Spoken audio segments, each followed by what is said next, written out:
It's a pleasure to welcome you to the second annual Maine Food Waste Solutions Summit.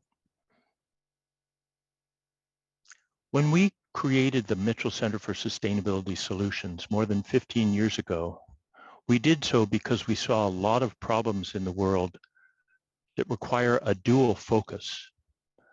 We need to focus on the well-being of people, and we need to focus on the well-being of the environment. These problems include issues like the renewable energy, about the management of fisheries and forests, about municipal planning. And so one of the things we do in this work is to go look for the mix of expertise that can help us understand these problems.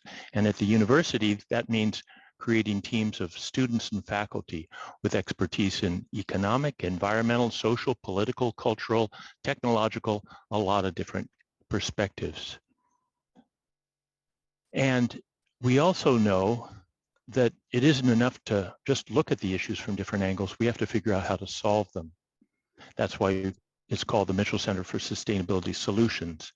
And to do that, we surely recognize that the expertise that these students and faculty have that exists within universities or can be developed there isn't enough. We've got to work with a lot of partners, all of whom bring a lot of knowledge and know-how to this work. And what's really exciting about the Solution Summit today and the work that's been going on for a long time now is that kind of collaboration, the dedication to working together, to bringing together representatives from government, from the nonprofit sector, from academic institutions, and from business and industry. And so this is really powerful work. It will help us understand the problems. It will help us identify solutions. Some of the deepest challenges in this work are the equity and justice issues. We're not just trying to address the needs of the current generation, but of future generations. And so it's so exciting that there are so many young people involved in this work. You're going to hear from a lot of students who are the future, our future leaders, our future problem solvers, our future engaged citizens. So speaking of wonderful partnerships, it's my pleasure to hand things over to a wonderful colleague in Paula Clark, who is the director of the Division of Materials Management at the Maine Department of Environmental Protection. And it's not just Paula. There are a lot of other wonderful people in her group that make our work so rewarding. So Paula, please take it away. Thank you very much. Good morning, everyone. As David said, I am Paula Clark. I'm the director of the Division of Materials Management at the Maine Department of Environmental Protection. And I thank you very much for your invitation to be here this morning to share a few of my thoughts on the importance of food waste solutions work from the department's perspective. As many of you know, the state of Maine has incorporated into law a food recovery hierarchy. This hierarchy guides our efforts, our work, our programs with respect to organics and food waste management in Maine. We've developed specific strategies and programs in order to address this issue. A couple of examples being our Waste Diversion Grant Program, and also many of our efforts with respect to outreach and technical assistance around this issue. The department has worked in partnership with the Mitchell Center on a variety of waste management issues over the years, most recently on this piece concerning food waste solutions. The Mitchell Center's outstanding work in this area has really been central to some of the great successes that we've seen in the state in terms of food waste management. Personally, I find the challenge of food waste management especially interesting in that it has so many different facets. David mentioned a few of these, but social, cultural, economic, environmental, technical, political, and I'm sure that list goes on. And it's also a topic that is so ripe with opportunities for positive impacts on so many different parties. Some of the important and wide-ranging benefits of managing food waste further up the hierarchy are, and some of these are very obvious to all of us, but I'm particularly impressed by the length of the list. Some of them are getting food to people who need it, one of the most obvious. Supplementing animal feed on farms, decreasing greenhouse gases to address the climate change issue, preserving landfill capacity, reducing waste management costs to municipalities, reintroducing nutrients to soils through composting, recovering energy through digestion, and I'm sure there are many more. I would say that while different people and different groups may have different points of focus in this conversation around food waste solutions, those interests coming together around the common problem will ultimately be the key to creative and very often community-based solutions to this issue that will result in benefits, wide-ranging benefits to many, many different parties. Today's summit, I think, is an excellent example of that coming together to further explore this issue. The department supports and applauds the excellent work of the Mitchell Center and the work of many of you in attendance to address this, this challenge that we have before us. And we look forward to continuing collaboration on this very important subject. Thank you very much again for your invitation to join you. And I hope you all have a productive and interesting day. Thanks very much. Thank you so much, Paula. You just remind me how fortunate we are to have the opportunity to work with you and your colleagues at DEP, along with so many others. It's now my pleasure to turn things over to Suzanne Lee. Suzanne is a faculty fellow at the Mitchell Center and a member of this materials management team, especially with her focus on food waste solutions. And I have had the pleasure at the Mitchell Center of working with hundreds of faculty from every possible field across 18 institutions of higher education in New England. And I can tell you that there's no one who's demonstrated more passion, more dedication, more commitment to this kind of work than Suzanne, including the way she's brought so many students with so many skills to this work. She's won awards for her mentorship of those students. They nominated her and she was awarded prizes for that work in the past. She's a very special leader and we're very fortunate to have her leading the summit. Suzanne. Thank you. Thank you, David. I appreciate that. And, you know, I would just say it is the work of the Mitchell Center and the inspirational environment that allows this work to happen. And so thank you.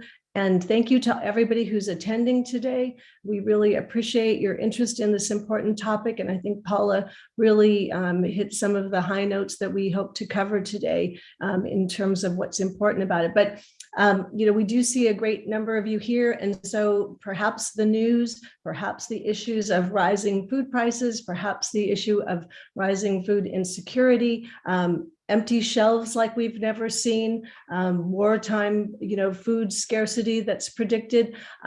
You know, maybe this is an opportunity for us to come together and turn some of the bad news into good news by focusing on solutions for food waste, which are ultimately solutions to improve our food system. So again, the focus of today is really an important time to educate, and so we need you here to do that. We're going to get to the poll in 1 second, but I just wanted to give the technical notes just in case everybody could be muted is perfect. Cameras off, except when you're presenting. And we do want you to communicate. The whole point of this is to educate, and we purposely planned it to be very interactive, which you could see the poll. So you please use the chat function liberally, questions, any issues. And if we don't follow up on it today, we will definitely be following up soon. So anyway, but we did have, just to get things started on the interactive front, we have a poll for you to fill out. It's a pretty easy one. What did you have for breakfast this morning? So if you could just take a minute, we can all find out what we were eating this morning. Since we're talking about food, we thought that was a good poll. So it should be just on your screen if you can. Oops. Uh-oh, I think we switched to poll question 2. We lost our breakfast. There we go. Okay. So it looks like we had a something else is the most popular category. These are supposed to be the things that people eat for breakfast most commonly. So I guess I didn't get it right. But it looks like the winner is something else. Good to see that only 16% of you didn't eat breakfast. And so anyway, we should be able to get off to a good start, those people who had their eggs and toast. So we will move on to the next topic. Just want to cover again that, the point of today is really to engage with you, to sort of help educate, to hear your questions about the issues of food waste and how you can get involved. So we will, let's see. Let me get rid of that one and we can move on to the education slide maybe. Okay. So the point with the education slide is really, I thought today, just before we launch into everything, is to just cover some of these terms that we use all the time that for some of you might be new or kind of unclear. So just starting with the term food waste, what do we mean when we refer to this food waste? And simply, according to Feeding America, food waste is any food that was produced to be eaten that actually ends up being thrown away. So those leftovers that nobody wants to eat, the produce at the grocery store that gets refused because it doesn't meet spec, all those, it was designed to be eaten but ends up being thrown away. So that's food waste. When we talk about a food system, which we will refer to the food system a lot today, what do we mean by that? And actually the food system is all those stops on the way. When we talk about farm to table, it's those points along the way that get it from farm to table. It's things like the production, the processing, the distribution, and the consumption of food. So that is sort of your system.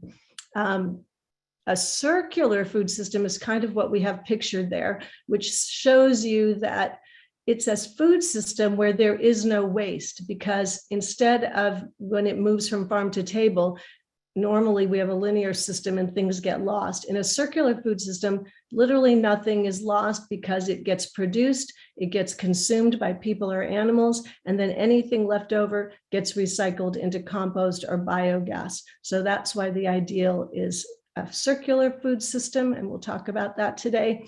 And food recycling, as you can see, is a piece of that.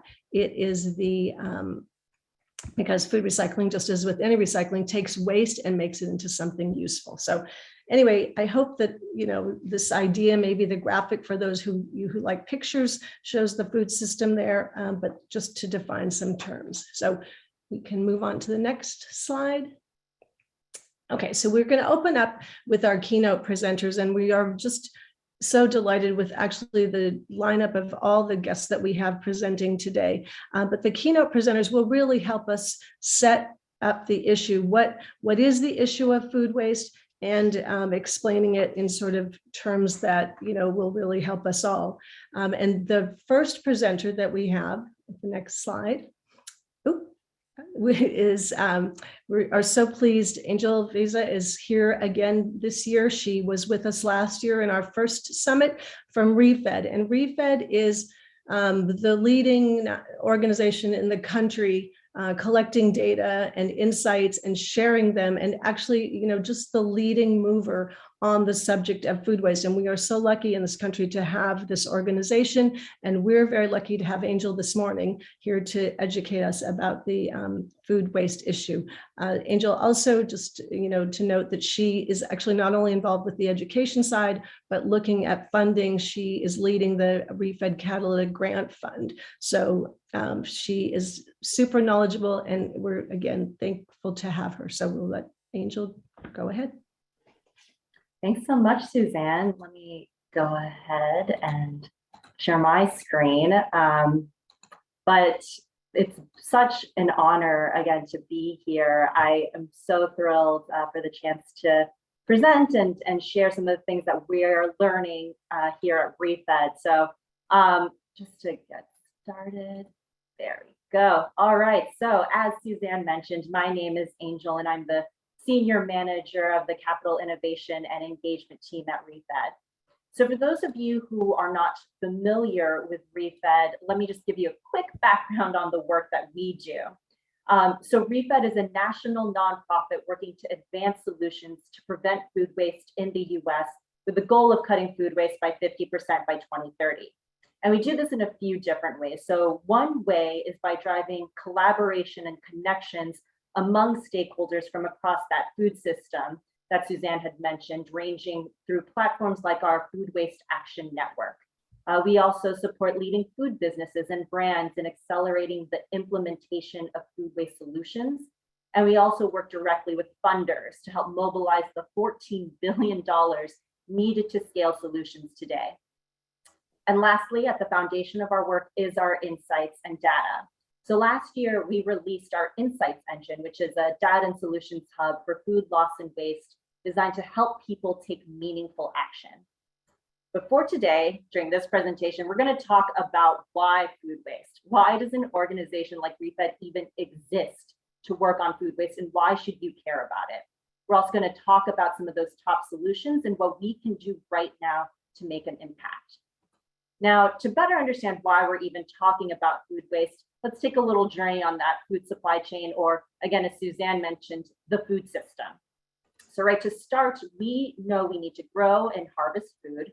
Then it gets transported, usually to a facility where it gets processed. Then it's stored and cooled and then distributed to grocery stores or other types of food businesses all over the nation, where hopefully it's purchased and ultimately eaten, right? Pretty straightforward. But here's the reality though. Oftentimes all that food that's produced never gets eaten. Roughly 50 million tons of food is wasted annually in the US alone. And along with that, we're wasting all the energy, labor, resources that it took to grow and distribute that food. Moreover, once that food is put into a trash can, it actually has to get collected, put onto another set of trucks, and then hauled usually to another state to get dumped in a landfill. So what you see here in this picture is actually a warehouse of trash that's going to get baled, packed, and shipped out across the country to another landfill. So this is what the landfill looks like. And when food is dumped in a landfill, it emits a harmful stream of greenhouse gases as it decomposes. So again, food that's produced but never eaten still requires enormous amounts of energy, labor, and resources to grow, harvest, transport, cool, cook, or otherwise prepare, even when it's disposed of. In fact, wasted food is currently the #1 material entering landfills. It consumes cropland and fresh water, and it's responsible for 4% of the greenhouse gas emissions just in the US.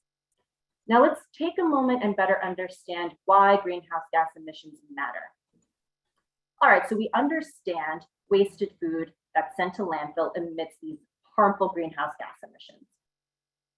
The reality, though, is that that causes global warming. And as a result of global warming, there is a rise in sea levels. And that result has tremendous negative effects on communities across the world, including those in Maine. Let's take Bar Harbor as an example, right? If sea levels continue to rise at their current rate, there will likely be damage to businesses and homes. We'll probably see tourism and port industries get impacted or completely shut down. And finally, coastal wetlands could be disrupted and expose communities to dangerous storm surges. And to be clear, this isn't a matter of when, it's already happening. Between 2000 and 2016, there was a 41% increase in sea level and a 183% increase in tidal flooding. So these environmental impacts can directly affect our communities, and this is just one reason why food waste is an urgent issue. The second reason is financial. The reality is that wasted food is wasted money. So to give you a picture, all the food that was wasted in 2019 cost the country $285 billion. Now, if we look at Maine specifically, surplus food cost the state about $1.8 billion. Now, to quickly clarify, when I say surplus food, I am talking about all the food that went unsold or uneaten. So this does include food that's sent to landfills, as well as food that's composted and used as animal feed, because that still requires money to manage. Now, if we look specifically at food waste in Maine, Maine wasted over 200,000 tons of food in 2019. And most of that food is generated at the residential level. That's us, that's you and me. Consumers waste the most food, illustrating a critical need for us to change our behaviors. Now, as I mentioned, wasted food is wasted money. So the average American household wastes roughly $2,000 on food annually.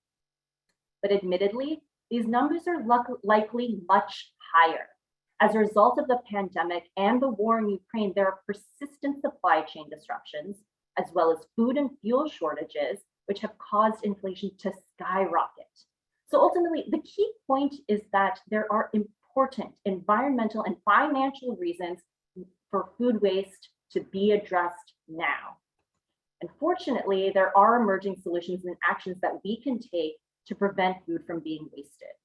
So what we did at ReFed to help stakeholders take action was developed the roadmap to 2030. It's a blueprint that outlines 7 key action areas for stakeholders to focus on across the supply chain over the next 8 years to prevent, rescue, and recycle food that would otherwise be wasted. And prevention solutions can have the greatest impact. So you'll notice we've heavily focused here, and there's a lot of great momentum. So what you now see are the top prevention solutions as measured by greenhouse gas emissions avoidance. And today we're going to talk about a few of these solutions that are most relevant to us as consumers, because as I mentioned, most of the food waste in our country is generated at the residential level.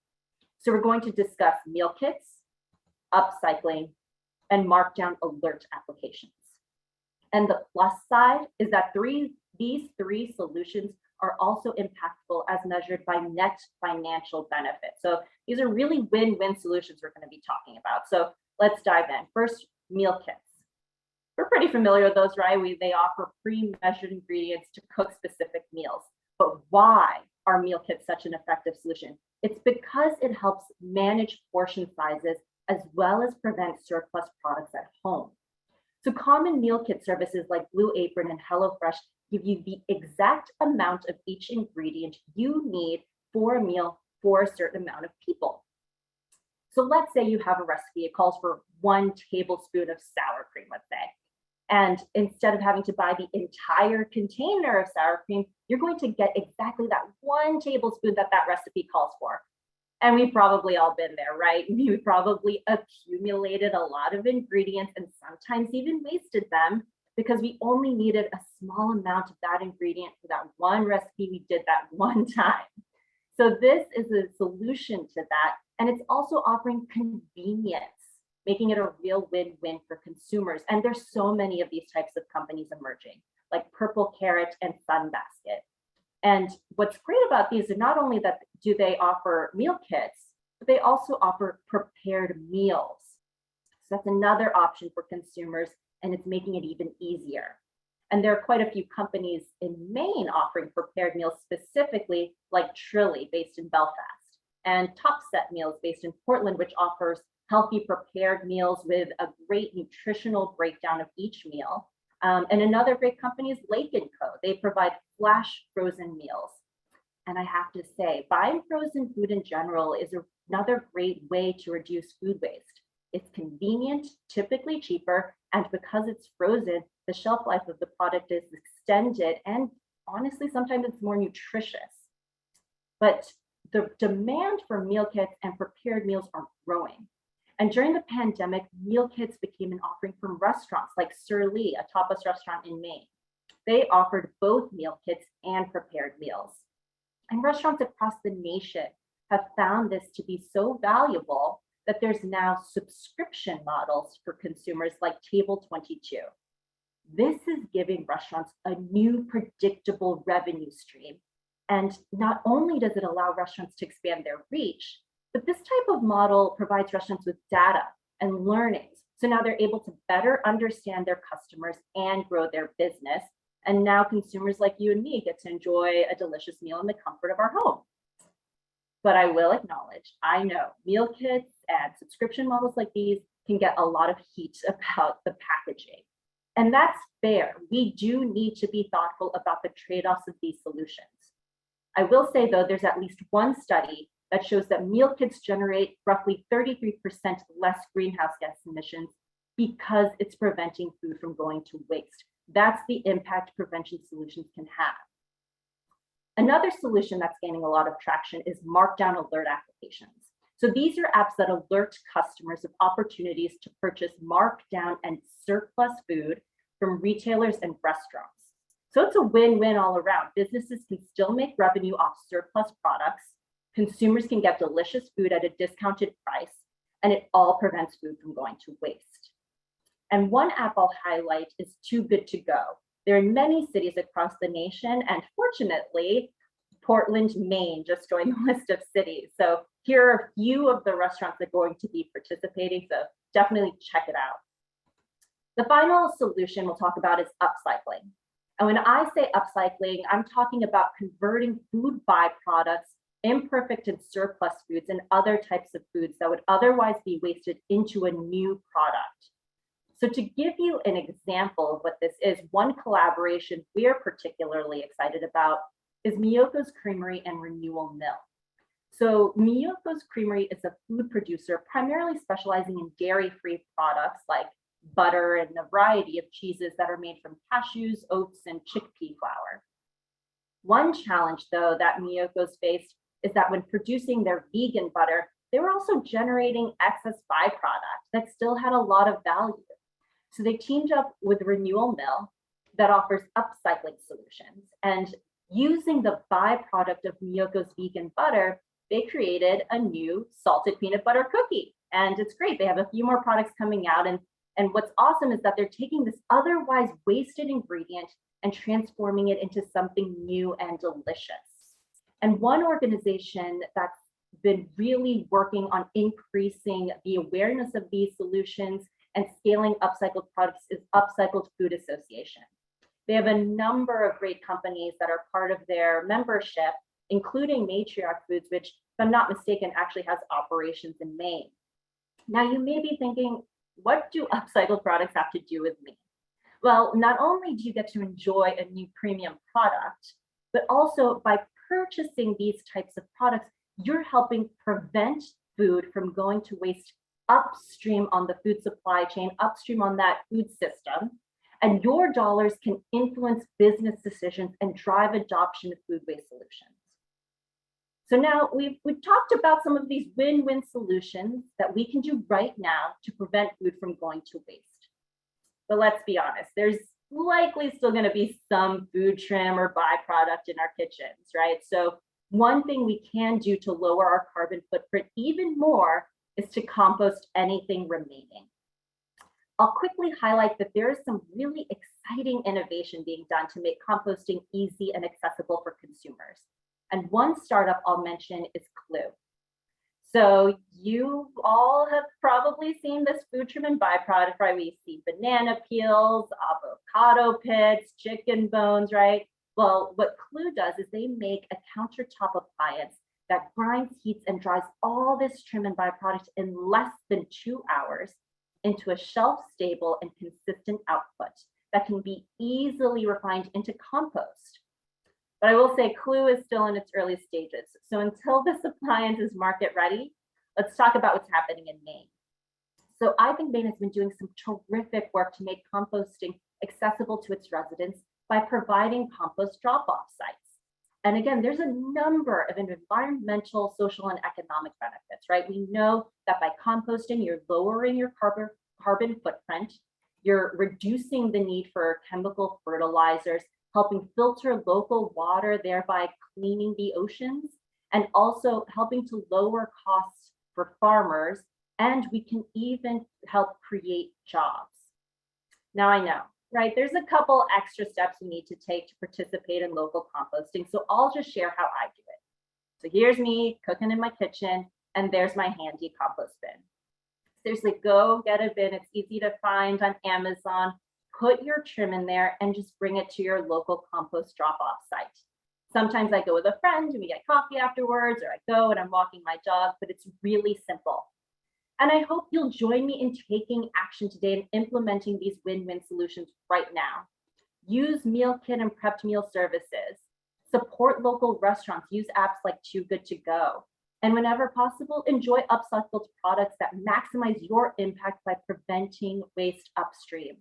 And of course, compost anything remaining, because honestly, together, if all American homes diverted their food from landfill, we could avoid over 70 million tons of carbon emissions annually and save billions of dollars. So let's start today. And with that, thank you again for having me. If you have any questions or want more information, feel free to contact me directly. There's my contact information. And Suzanne, I'll hand it off to you. Okay. There we go. Thank you so much, Angel. That was terrific. We really appreciate so much data, so many insights. And so next, we would like to move on. Next keynote presenter. So pleased also Congresswoman Shelley Pingree, who is the U.S. representative for Maine's 1st Congressional District, and definitely known to all of us who work in the food waste area, because that is one of her major issues. And we're so proud to have her as our congressperson and doing the great work on bipartisan legislation to help end food waste. So it's terrific to have her here today. And, you know, we had her last year, and we'd love to hear what's happening on the federal policy level. So welcome. Well, thank you so much. It's really great to join all of you. Thank you, Suzanne, for inviting me again, and to the Mitchell Center for all the work that they're doing. I really appreciate it. And Angel, that was a great presentation. I just want to put in a little plug for ReFed. You guys just provide so much important information. Oh, did I lose my video there? Sorry. I think I was off video for a minute, but Zoom technology is always complicated for all of us. Anyway, just wanted to say, Angel, really appreciate ReFed. It's hard to estimate the impact that this organization has had on making sure we have good data, good solutions, making real investments in helping some of this change to happen. And, you know, just thank you for being there. I really, really appreciate the work that you do. And I'm so glad to join all of you. Thank you for being on this conference today and caring about this issue. It really is wonderful to be able to work with so many great activists and, you know, engaged people on this issue. And it's really wonderful to have students caring about this issue, because I know you're all going to be working on the solutions that carry us into the future. I'm going to just step back a second. Just to quickly say, and for those of you who heard from me before, you know I always say this, is that I've been in Congress for more than a decade. I've been, you know, an organic farmer for much of my life. I've been working on food-related issues since I was at College of the Atlantic in the 1970s. So I deeply care about all of these things, and particularly in the relationship of agriculture to climate change, sustainable food systems, everything else. It's my knowledge base, and it's also where I've done a lot of the work in my life. And the first time I heard somebody speak about food waste many years ago at a conference, I thought, Oh, that's nice. You know, everybody's grandmother tells them not to waste food. Okay, fine. And it wasn't until I listened to the whole presentation, then started doing some research, then seeing the amazing work that's being done around the country that I realized, wow, this is a significant and important issue. And I can guarantee you that to this day, I often have to remind people, you know, this isn't just like a fun thing that you do. This is a serious problem in our country. And you heard a lot about that already from Angel. So I think we can see the statistics, the impact on climate change, most importantly, the number of people who go hungry every day, who are not able to get the food that they need, and the fact that we waste so much. You know, this hits so many fronts. And I thought that Paula Clark from the DEP gave us really a succinct, important list. So I won't go over all that again. And frankly, I know in front of a group that doesn't need me to tell them about everything that we have to do. I will make one other point. You know, I was lucky enough at College of the Atlantic to have Elliot Coleman, kind of one of the guru educators of organic farming, still operating in Maine, as one of my teachers. And he frequently sends me an email about something that's going on in Congress, or reminds me of, where I originally learned things. And when he first heard me talking about food waste, he said, oh, come on, like, this is ridiculous. Food waste is, there should be no food waste, because everything should be a circular system. Just like my organic farm has been, and many farmers are today, you grow the food. If you can't harvest it in the field or use it, it goes into, you feed your pigs, you feed your chickens, it goes into some kind of animal feed, or it goes into your compost pile, which turns into a wonderful nutrient so essential for healthy soils, and helps us to sequester carbon in the environment. So we kind of know what that closed system looks like. And if you think about it, so many of the solutions that people are promoting today are really just, how do we take that to scale? What do we do to make sure that that just doesn't happen along the way? For farmers in Maine who have a farm stand, if you don't sell something that afternoon at your farm stand, it's very likely, if you have access to a commercial kitchen, you turn the tomatoes into salsa, or you make the apples into apple butter. I mean, they're exactly what we're talking about, but it's what we have to do to have it to scale. So combining with some of the other things that people said, it's also, I think, a good moment in time, whether it's the huge challenges we had on feeding our country during the pandemic, the increase in hunger and inaccessibility of getting food, the breakdown of the supply chain. Again, so much of it is being talked about today. You can see these issues are really on the forefront. And I think each one of them becomes a teachable moment where we can help people understand the relationship to food waste in our country. And right now, too, of course, nothing is in a way more critical going into the future than climate change. And we've been reminded once again of the huge impact that throwing away food has on our landfills, which cost every municipality in the state of Maine and states around the country a lot of money, but then turn into this toxic greenhouse gas that we're contributing to. So my good fortune has been to work on some of the solutions over the years, and we are still hard at it. Some of you have heard about the kinds of legislation that we've been working on, and I'll go over a little bit. And if anyone wants more details about any of the bills we're working on, we have a lot of information on our website for my office, Shelley Pingree, or you can email me directly, shelley@pingree.com, and I'm happy to direct you to any of the bills or things that we're working on. Some good news about it. Food waste is a bipartisan issue. Like I said, everybody had a grandmother or somebody along the way, someone at the school lunch program, or someone said, don't throw away your food. So saying you shouldn't throw away your food is sort of understandable. And there's no real partisan controversy in that. So I've been able to work with a bipartisan caucus. We have a bipartisan food waste caucus. Now, a caucus in Congress just means a group that gets together to work on these issues collectively. We might co-sponsor some bills together. We might do some education summits, or a variety of things to just bring people in to get more information spread out about there. And so that's very helpful that we have that. I've worked on some massive bills. One's called the Agricultural Resilience Act. There's a companion in the Senate, and that is really focused on agriculture and climate change. There's a huge power for agriculture to do good in our country by sequestering more carbon in the soil and using the practices like organic farming practices that can really make for a healthier growing environment.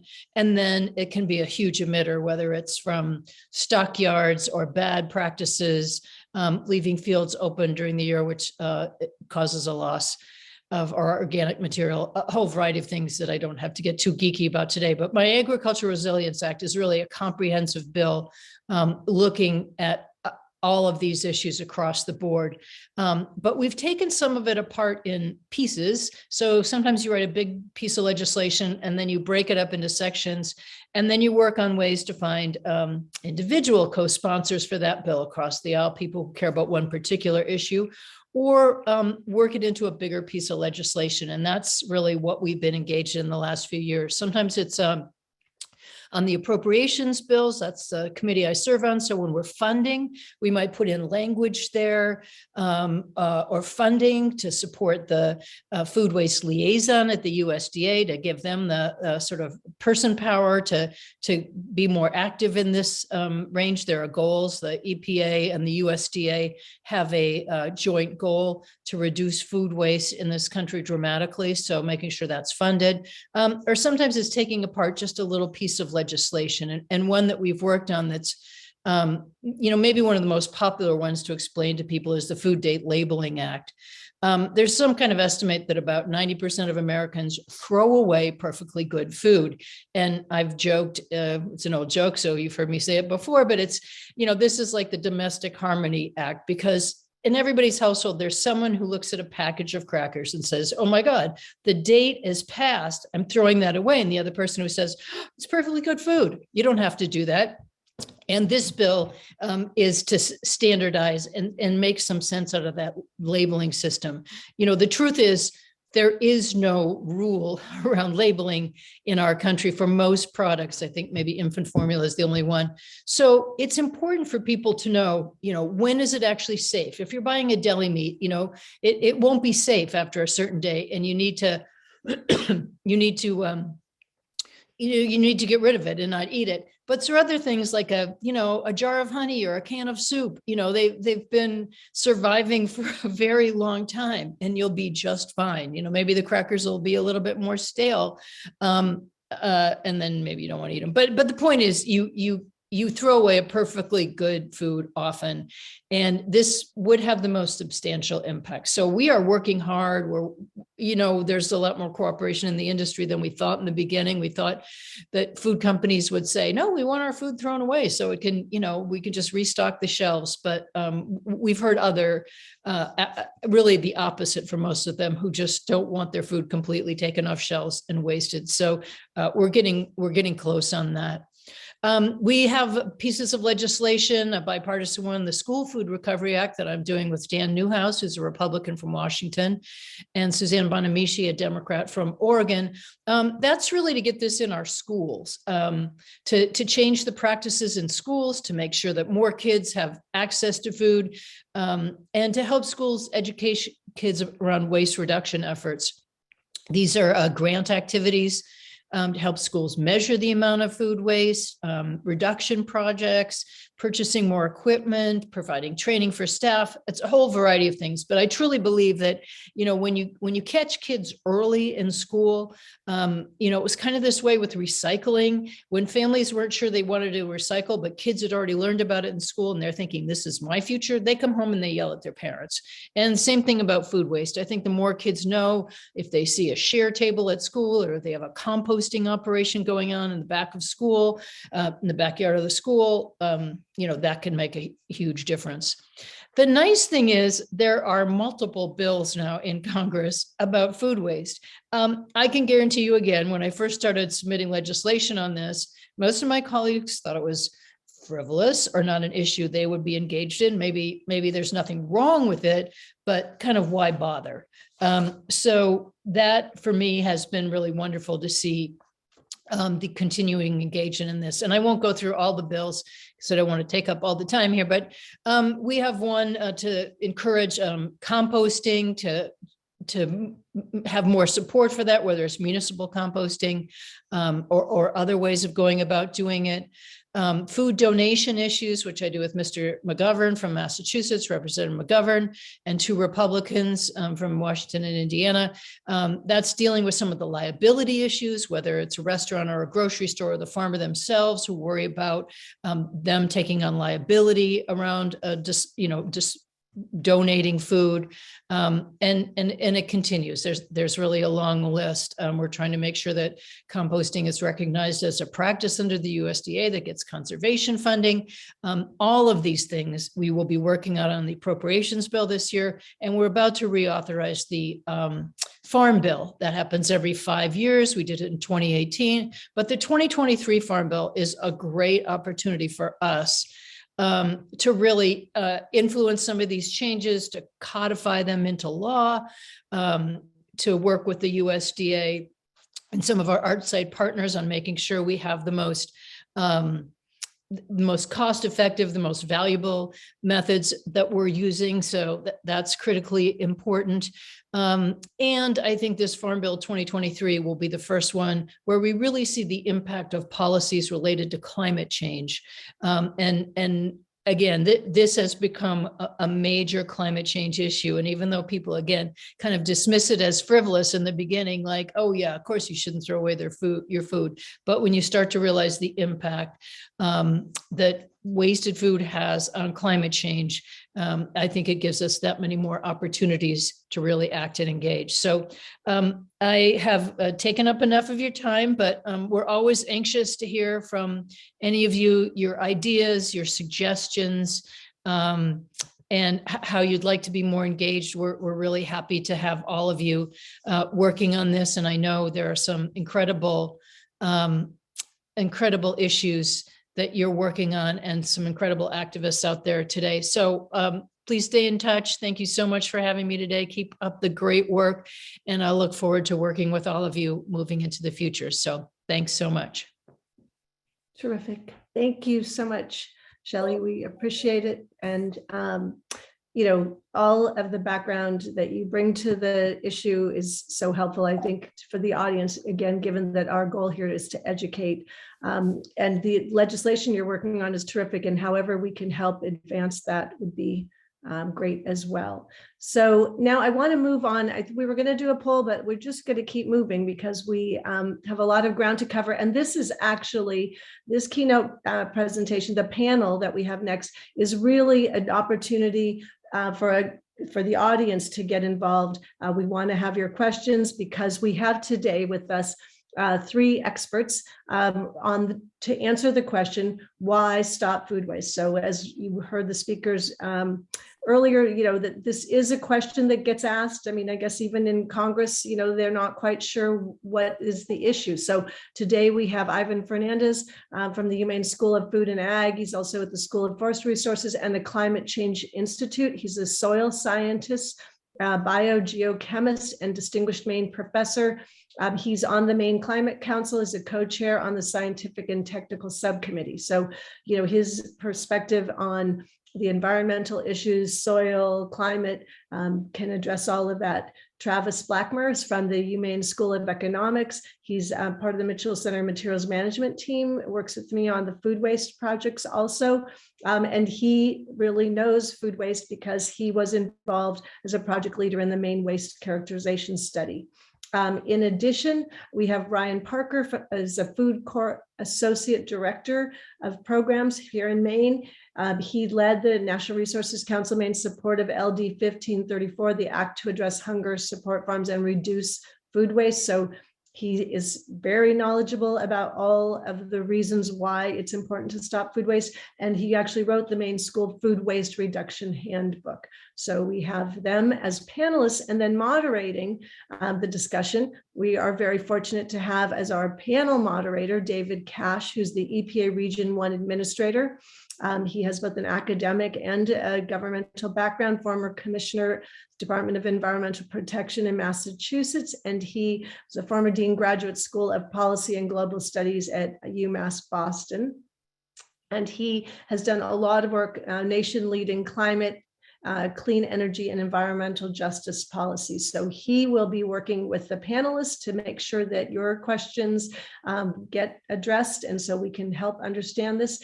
And on the audience side, our moderator is Linda Silka, who's the Senior Faculty Fellow at the Mitchell Center. She co-led the development of the Equity Report for the state's Climate Action Plan.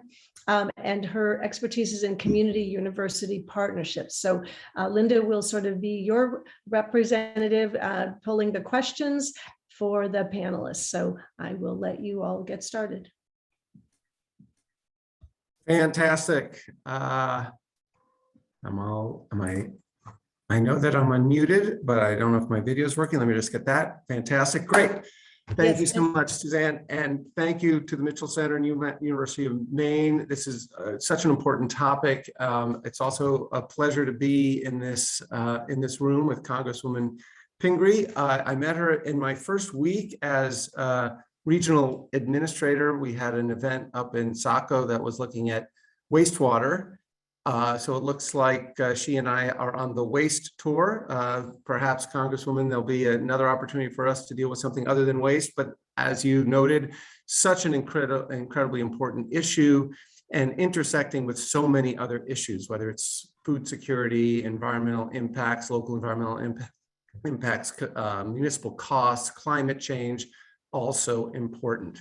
I want to start with just a couple of points and then turn it over to the expert panel.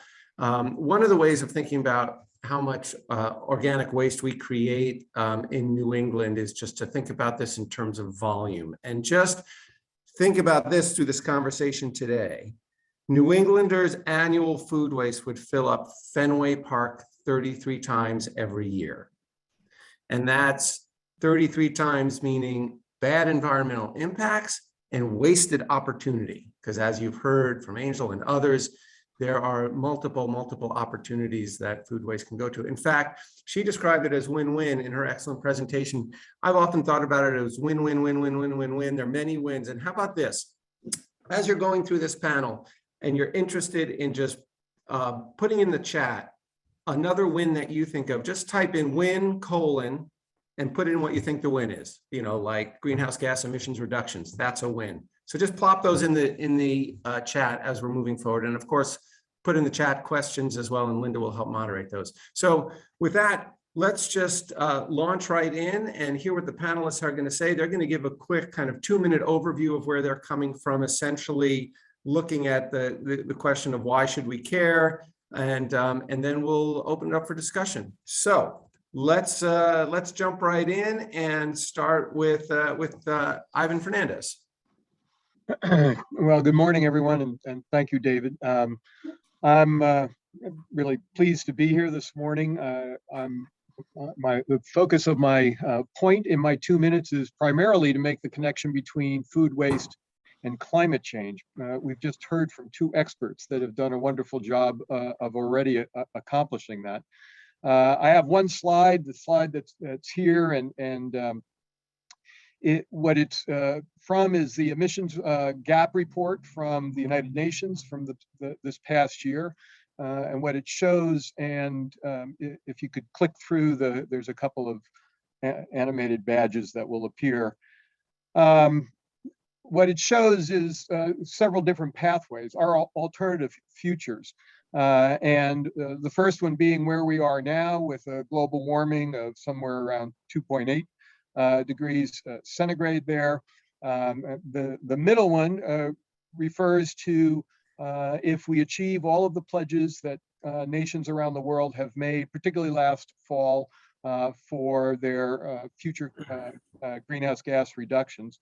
And then the final one is where we actually need to go. The middle one is pretty ambitious as it is, because most are not on the trajectory to meet those goals. So essentially we have to double the rate at which we reduce greenhouse gas emissions in order to avoid what I suspect many on this call have heard many times, and that is the even worse of the climate crisis that we will experience beyond 1.5 degrees centigrade warming or 2.7 degrees Fahrenheit.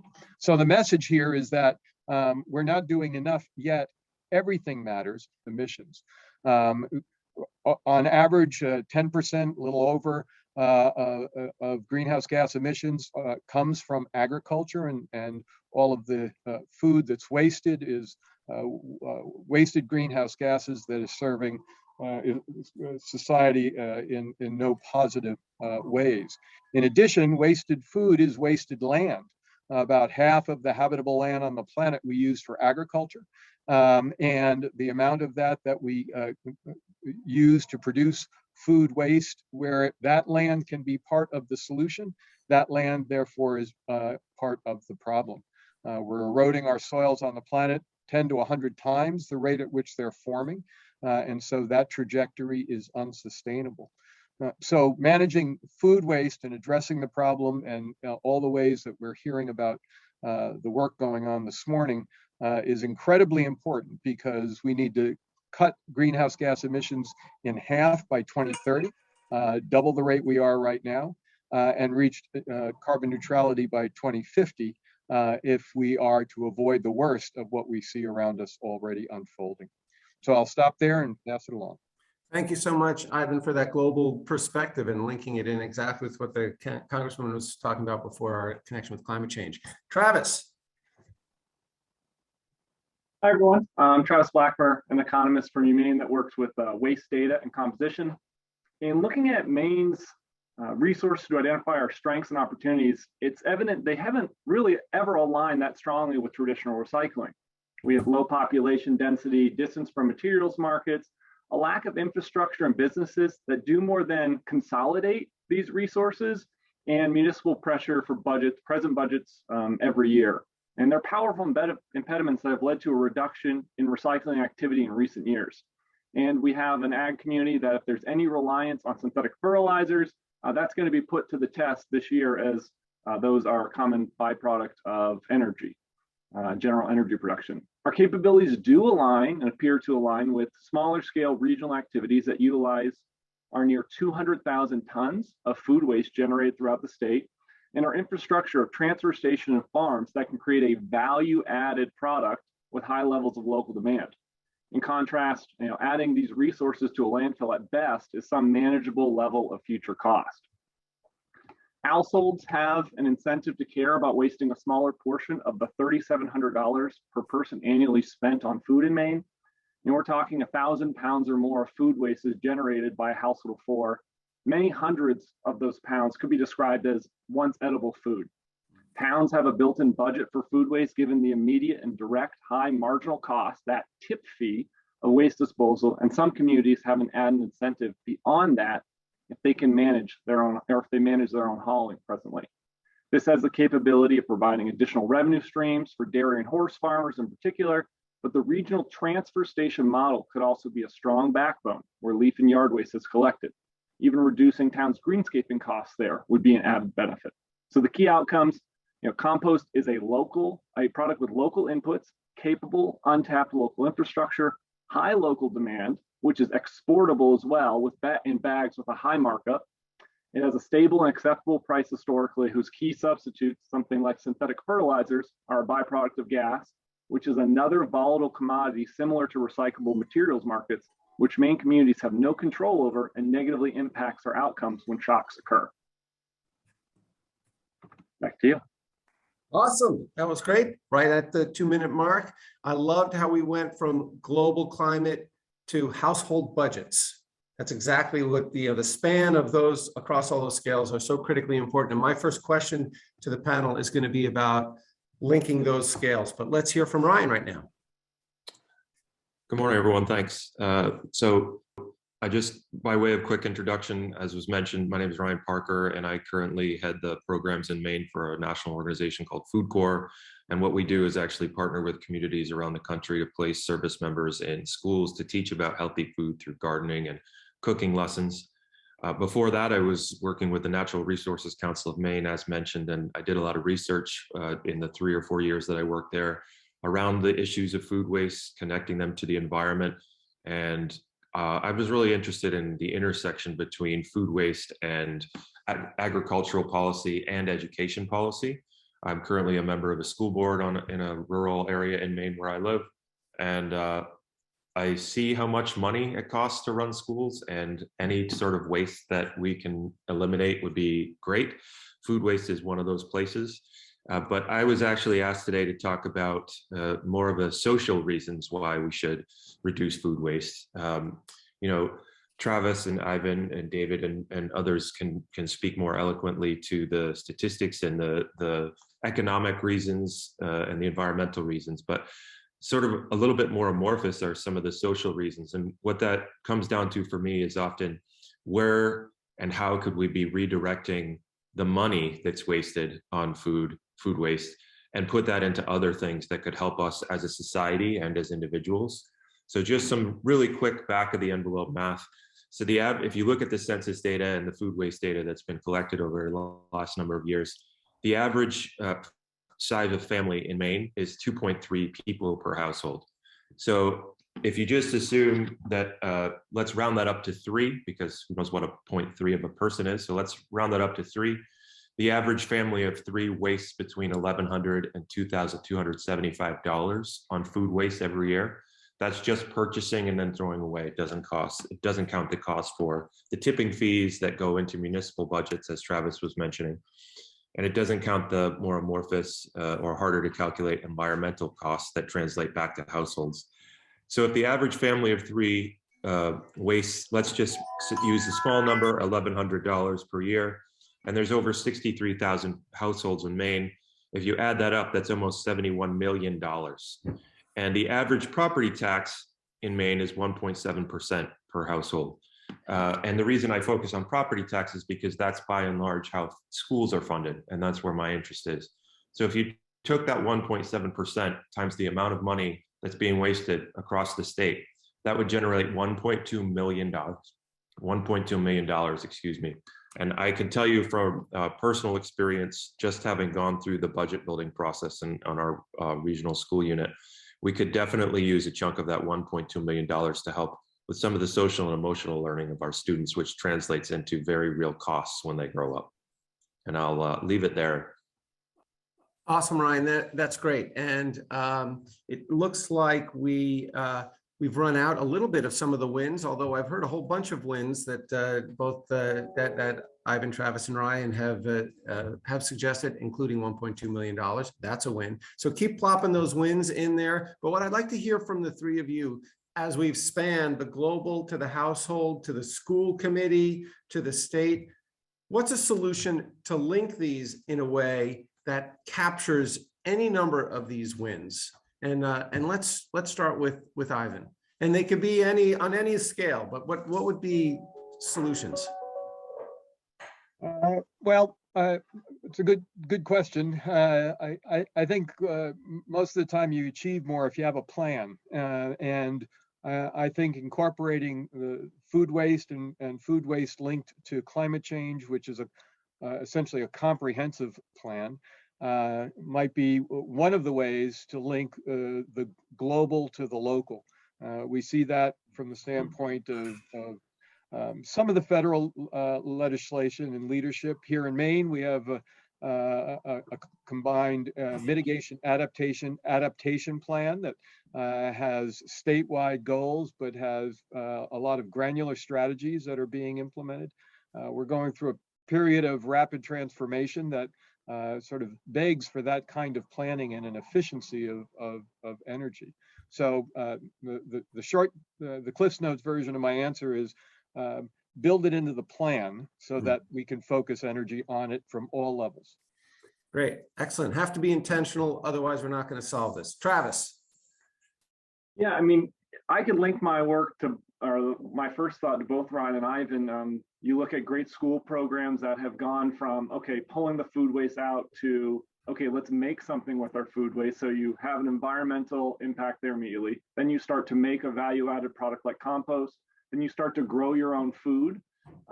at the school, and then you start to utilize it in your kitchens. And that's a whole educational process that has social impacts. It's a net positive for the school, and it's an environmental win for the community. And, look no further than great programs like the Massapequa Middle School. What it needs is a lightning rod teacher and administrator that, have driven that program, but, they go from just, why do we pull it out, to what can we do with it? And that value added product, if you're looking for ways in which to grow the Maine economy, exporting out natural resources isn't the way in which you really help expand the Maine economy. It's by producing things here that have a high markup. If you put them in bags and ship them to, no offense, David, ship them to Massachusetts, to all of you people down there, those have markups of extreme time. So, if we satisfy our local demand, there's no limits on how much we can export to our close neighbors that don't quite have the capacity to create this compost level that we might. Great, Travis. I hear you saying unleash and harness markets and take advantage of Massachusetts citizens. Those are two good options there. Now, actually, I have seen Maine compost. There's a company that creates Maine compost that are sold in the local garden shop right near me, outside of Boston. Linda, you're on deck for questions if you have them. And I just want to warn you that before we get to Ryan. Ryan, go ahead. Yeah, I would just say, as I mentioned, I tend to focus on schools, and the big reason for that was already outlined by Congresswoman Pingree. Essentially, I remember as a kid, I'm 42, I think now, it's hard to remember, time has no meaning anymore, but I'm 42, and I remember as a child in school, there were campaigns around recycling, and they were very effective in exactly the way the Congresswoman outlined. We would go home and talk to our parents about something that they could have cared less about before hearing it from us. There were also campaigns when I was in middle school around getting people to shut off lights when they left rooms. I remember every light switch in my school had a little yellow light bulb sticker over it with information about shutting off the light, and it worked. I remember anti-smoking efforts in schools, and it worked. And I think that's a really important factor in how we address this problem. I think if we look at schools, we're not only decreasing the cost to schools, but kids are looking for the future. Even at a young age, kids understand the importance of the environment. In high school, when kids are starting to think about their economic future, they're looking around at some of these economic reasons why we shouldn't be wasting food. And they want to solve those problems because they know this is the world that they're inheriting. And I think those are really important aspects. And if we focus in schools, we won't be having this conversation in another generation. Awesome, Ryan. Thanks. I love the perspective from the schools and harnessing the excitement of kids. Just so critical. Let me just see if Linda has any questions, because if she doesn't, there's one from Alex here in the chat. Linda, you got anything?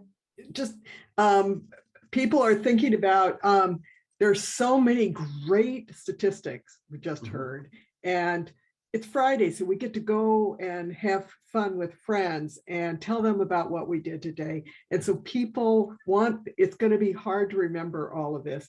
How do people get the slides or get the information? Because there's been such important information on just the policies, the money, the states, young people, what do we do? And how do we keep track of when we hear something that's just so valuable, like why stop food waste? Well, it would use up Fenway Park 33 times. Mm-hmm. How do we get some of those numbers into a form that people can use? What fantastic presentations. So great. Here's a question from Alex, and then I know that I want to get us back on track to end in 5 or so minutes. So the three of you or whoever wants can answer this question, and then we'll go to just a final summary, 1 or 2 minutes from each of you on a final summary. So the question is from Alex: any researcher thinking about how broader social support programs could impact food waste and its cost? For example, state or federal support to expand access to childcare, minimum wage issues, et cetera, anti-poverty programs. Any thoughts on that, or any research that you're aware of? I'll jump in with that. I think that actually gets to a point that I think is really critical to make and is often lost in these discussions about food waste. as someone who has been a commercial farmer, I was a commercial farmer for over a decade. I grew my farm from 6 customers to the largest year-round CSA in Maine. Food waste has always been very frustrating for me because I know it literally takes blood, sweat, and tears to produce food and get it to people. But I like to look at where is food waste actually being generated, and who are what sectors of society are the biggest generators. And there's focus on every level of food production and consumption. Farms definitely waste food. There's stuff that gets left in the field. But if you look at all of those sectors, the place where the most food waste is generated is us in our houses. 43%, so the biggest chunk, is wasted by all of us. And I'm going to go out on a limb. There's actually been research done by I think it was ReFed. They conducted surveys in 3 different major cities in the country, Denver, I think Chicago, I can't remember where they were. But it was around awareness around food waste, and then how many people thought they were part of the problem. And you could probably guess what the answers were, but at that time, the EPA, USDA were doing a lot of work around food waste awareness, and it was elevated. So people knew that it was a problem. They didn't necessarily have the statistics, but over 2/3 thought that they were not part of the problem. They did not waste any food waste. They did not waste any food. So we don't actually need, one of the things I like to share is we don't actually need to know the statistics. What I would challenge everyone here to do, whether for themselves or when you're having a get together this weekend, if you're going to talk about this, which I hope you will, because it's an enormous problem, open your fridge right now. Go right now and open your fridge and just look in there and take out all the things that are expired. As the Congresswoman mentioned, that doesn't necessarily mean it's unsafe, but we know that people throw away expired products. So just assume that they'll be wasted. Take out all those things and put them on your counter, and then figure out how much they cost for yourself. Yikes. And that is how you figure that out. You don't need statistics. You don't need to know what the government numbers are. Just look at your own household, and that's very powerful. Every one of us has a refrigerator full of stuff that we didn't manage properly.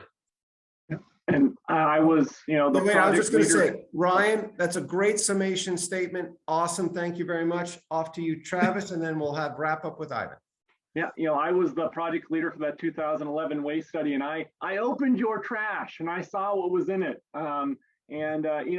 One thing any household can do, even if you don't have access to a composting program, you don't have space to do at your home, you can start with little quart containers and a 5-gallon bucket and just see how much you accumulate. You can still throw it in a trash bag and put it out at the curb at the end of the day or at the end of the week. But notice how much longer you can keep your trash bag in your kitchen before you have to throw it away because it doesn't stink. And you'll see that food waste accumulating, whether they're, cores of peppers or ends of the squash, or if there's something you let go bad. But it's that if you don't first measure it in yourself and take stock of it, it's hard to really appreciate how quickly that 5-gallon bucket fills up. Awesome. Travis, Ivan, last word. I would just say that this is a period of historic transformation for all of us on the planet, as well as in downtown, wherever you live, from the standpoint of pandemics and the economy and wars, climate change, transformations of our energy systems, how we work, how we're having a meeting now. And so now is the time to implement these kinds of solutions. Business as usual is not an option. And so let's do it right and do it better. Great final words, Ivan. Thank you so much. And that launches us into the next panel. I'm going to pass it back over to Suzanne, where I think we're going to be focusing on Maine success stories. Thank you, everybody. And thank you, Travis and Ryan and Ivan. Awesome, super quick roller coaster through these issues and solutions. Thanks. Thank you so much, David, and to the panel and Linda. It's a great conversation, and it sets us up so well. I think now that we understand a bit more about what the problems are and why we need to stop it, I'm really excited about our next panel that we will have, because these are our main success stories. So so many of the things that have been talked about as the road to success in ending food waste is what these individuals will be talking to you about in their organizations. And so, and everything, of course, Food Waste Solutions follows. Paula was talking about the Food Waste Solutions hierarchy. And so that's what's on the screen now. For those of you who aren't familiar with it, this is what it looks like. And what it says is that when you're thinking about solutions, the very first and most important thing at the top is to reduce the wasted food. So prevent wasting, so that organizing your refrigerator so you're not wasting is the most important. If you fail in that, and there is still some food waste that's created or excess food, make sure that you feed people. So, I think there's a statistic that about 68% of the food thrown out is actually good and edible. So do not, put it in the trash. Consider whether there's still, can be fed, and if not to people, feeding animals, and then finally feeding the soil with composting or anaerobic digestion, which yields biogas. The worst at the very bottom is to put it in the trash. So what you will hear from these people, if I can have the next slide, our panelists today, these are our main success stories for this year. We have Commissioner Randall Liberty from the Maine Department of Corrections. He's been over 26 years in law enforcement and 3 times Law Enforcement Officer of the Year. But we mostly appreciate the work that he has done, unbelievable, in ending waste, and all the different techniques and all the different pathways that you heard earlier. The circular food system is really what they're doing at the Department of Corrections, moving in that direction. So we'll be happy to hear from him. Nick Jackson from Jackson Regenerational Farm is also, as a farm, really practicing all of these things, from curbside composting collection. He produces regeneratively pastured proteins on his family-owned farm. So a different scale, but still best practices. And so interesting to hear from him. Next, we have Dixie Shaw. She's the program director for Catholic Charities of Maine. She's worked at Catholic Charities for 35 years, and her goal is to feed the county. And in the same way, she makes sure that no food is wasted in Aroostook County. And she will talk about the different ways that she works on that. And then we have Troy Moon, who's the sustainability director for the city of Portland. And City of Portland, with the leadership of the sustainability department, is also working on all these fronts to end waste. And particularly what's happening that makes Portland, and something that everyone could really follow, is a lot of community engagement about what types of solutions work. The beautiful thing about food waste, or if there is something beautiful, is everybody eats food, everybody's a partner to this. And so it's just a matter of figuring out, what does your community need to get on the path of ending food waste. So anyway, we'd like to, those are our panelists, and then terrific moderators. We have Pips Veazey, who's the director of Portland Gateway. She heads at Portland Gateway, UMaine's one-stop connection point for partnerships in the city of Portland. Her focus is on making Maine the leading state in the nation to live, work, and learn. So, part of that is she is really interested and supportive of this move to end food waste in our state. Joining her as a panel moderator is Ashley Forbes, who's the communication manager for the Foster Center for Innovation, also at UMaine. She directs a range of outreach activities for the Innovation Center and handles public relations for a number of major organizations. So a lot of experience to bring to this. And then again, for the audience, your moderator, Linda Silka, will be joining us again for this panel. So I will just let you all get started. Thank you very much, Suzanne. I am so pleased to be here today, and I have the good fortune of being able to moderate this panel on solutions. So we're going to shift gears a little bit. And I just want to let the speakers know that Ashley has graciously agreed to help us with time. We have lots of great stories. And so near the end of your speaking time, Ashley is going to let you know that she is that you have a minute or so left. So without further ado, I'd like to just jump right into the panel and ask Commissioner Liberty to share with us some of his success stories. You're going to be hearing from all 4 panelists who have been doing amazing things. So Commissioner Liberty. Good morning. It's great to be here with you. I'm passionate about these particular areas of concern. And that was mentioned, I'm the commissioner of the Maine Department of Corrections. I'm also a master gardener and a beekeeper. and I'm the son of a former incarcerated Mainer. I manage the eight state correctional facilities in the state of Maine, with about 1,600 residents, and we produce 6,000 meals daily. So you can see this potential there for a lot of work. I also believe in redemption. I believe in restorative justice. And I believe it's not the role of the Maine Department of Correction to punish the incarcerated Mainers that are in my care. I believe that it's our duty to identify just exactly what brought those individuals to incarceration and assist them in getting to work and trying to address those issues.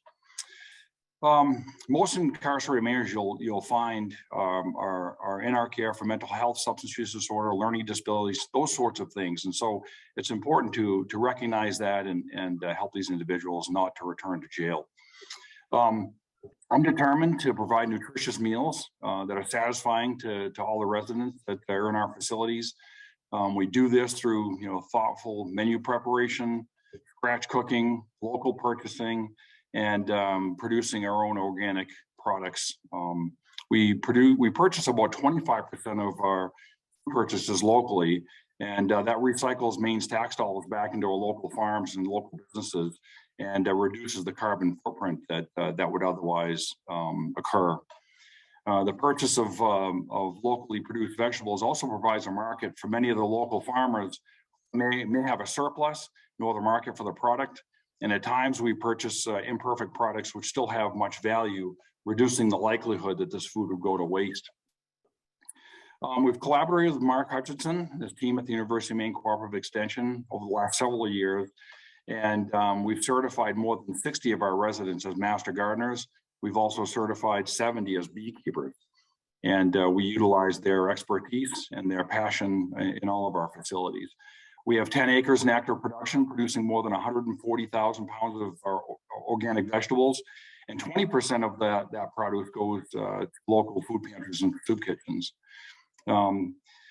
Internal production of organic produce allows our residents the gift of growing and getting their fingers in the soil. Is therapeutic and redemptive, as it is with all of us on this, or many of us on this in this conference. And it gives them the gift of nurturing their crops and allows for endless salad bars in their facilities with broad varieties of produce. The internal agricultural program also allows the residents to enjoy heirloom varieties that they never have access to normally, and maybe were grown up, had been raised on. We're heavily engaged in recycling and composting.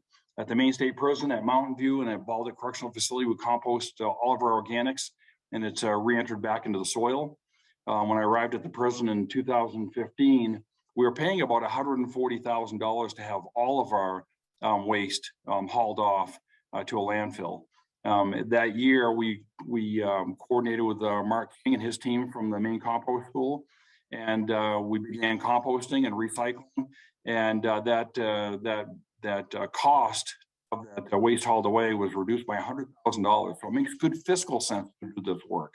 $100,000 saved by the taxpayers by just composting and recycling and doing the good work that we should be doing in the first place.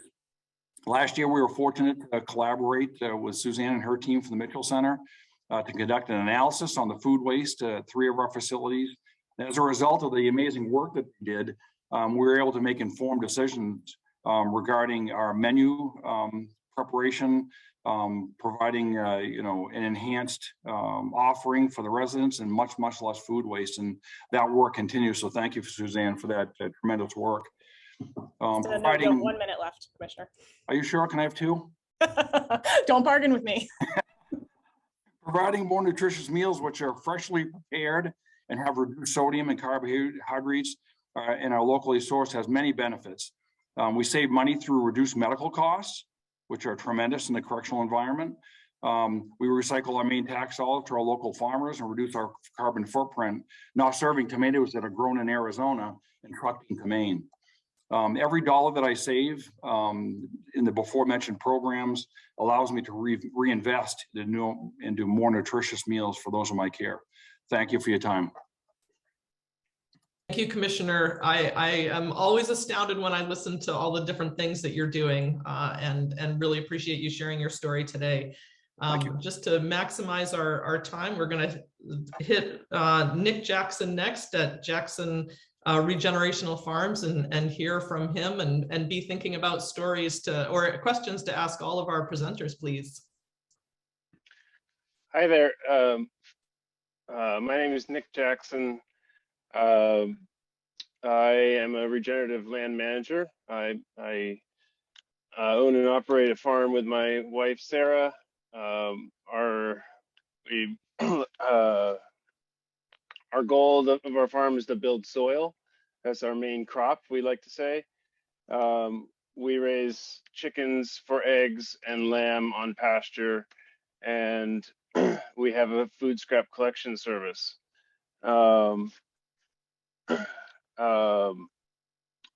We started this project a few years back, and I was before we started the farm, I worked for Vermont Compost Company in Montpelier, Vermont, one of the most well-known compost companies in the nation. It was from an ethical standpoint, it was a struggle working there. Great people, great employer, and we were doing great things with food waste. But the food waste was, you can't just compost just straight food waste. You need to be mixing it with something. So at Vermont Compost, it's manure from conventionally raised animals in confinement. You actually can't collect manure unless the animals are in confinement. And we believe animals should be on pasture and live outdoors and live a more ethical life. So that was a bit of a challenge. So when we wanted to do our own food waste collection service, we wanted to get into, we want to start importing organic manure from organic farms. And I reached out to neighboring organic dairy farms, and it turned out they don't actually produce enough manure on their own farms. So they import conventional manure onto their farms to meet their needs. So we were like, okay, how can we do this if we don't want to import manure to mix with food scraps? And so what we decided to do was just start feeding the hens the food scraps on pasture. We move them every day. So whenever we're dumping the food scraps, it's on a fresh piece of land, and the hens very quickly turn the food scraps, everything other than like citrus peels and bones, they turn into chicken manure, and we move the chickens on, and the manure fertilizes the grass, and the grass grows up, and we don't bring the hens back until everything's regrown. Before the hens come back, we graze it with sheep, and we're able to grow nutrient-dense protein in the form of lamb without using any pesticides, herbicides, fertilizers, and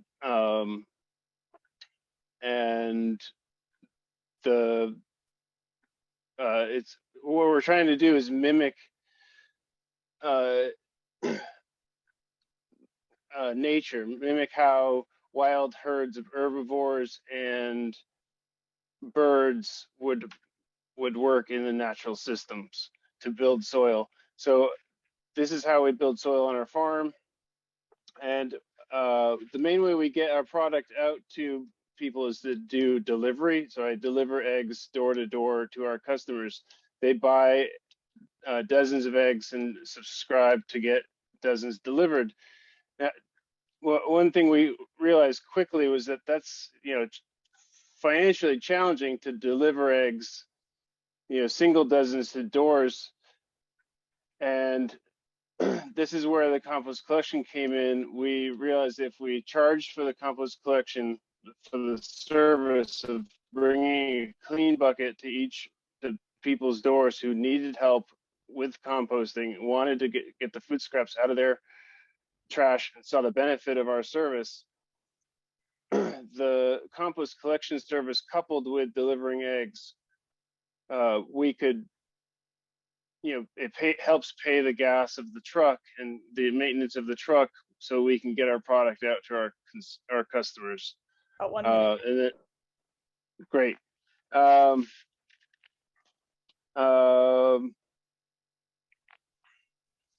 I guess I want to emphasize the work of Alan Savory in holistic management, and would love to just encourage all of our presenters to think about how they could increase the use of chickens and hens to recycle food scraps. Thank you. Thank you, Nick. I agree with the comment. You're describing a very beautiful system, and appreciate you kind of walking us through how some of those connections are made. So thank you. Now we're going to turn to Dixie Shaw of Catholic Charities. She is the county director in Aroostook. Good morning, everyone. And I am very happy to be here and was asked to be here just to talk about some of the successes we've had with, I guess, recycling food, because our mission is to feed the county, and we feed other counties if we have extra. We always share. But one of the biggest things that, as I was talking about this in advance, exactly what we're doing to save some of the, I always say, the homely food, or the food that maybe didn't make it to market for some reason.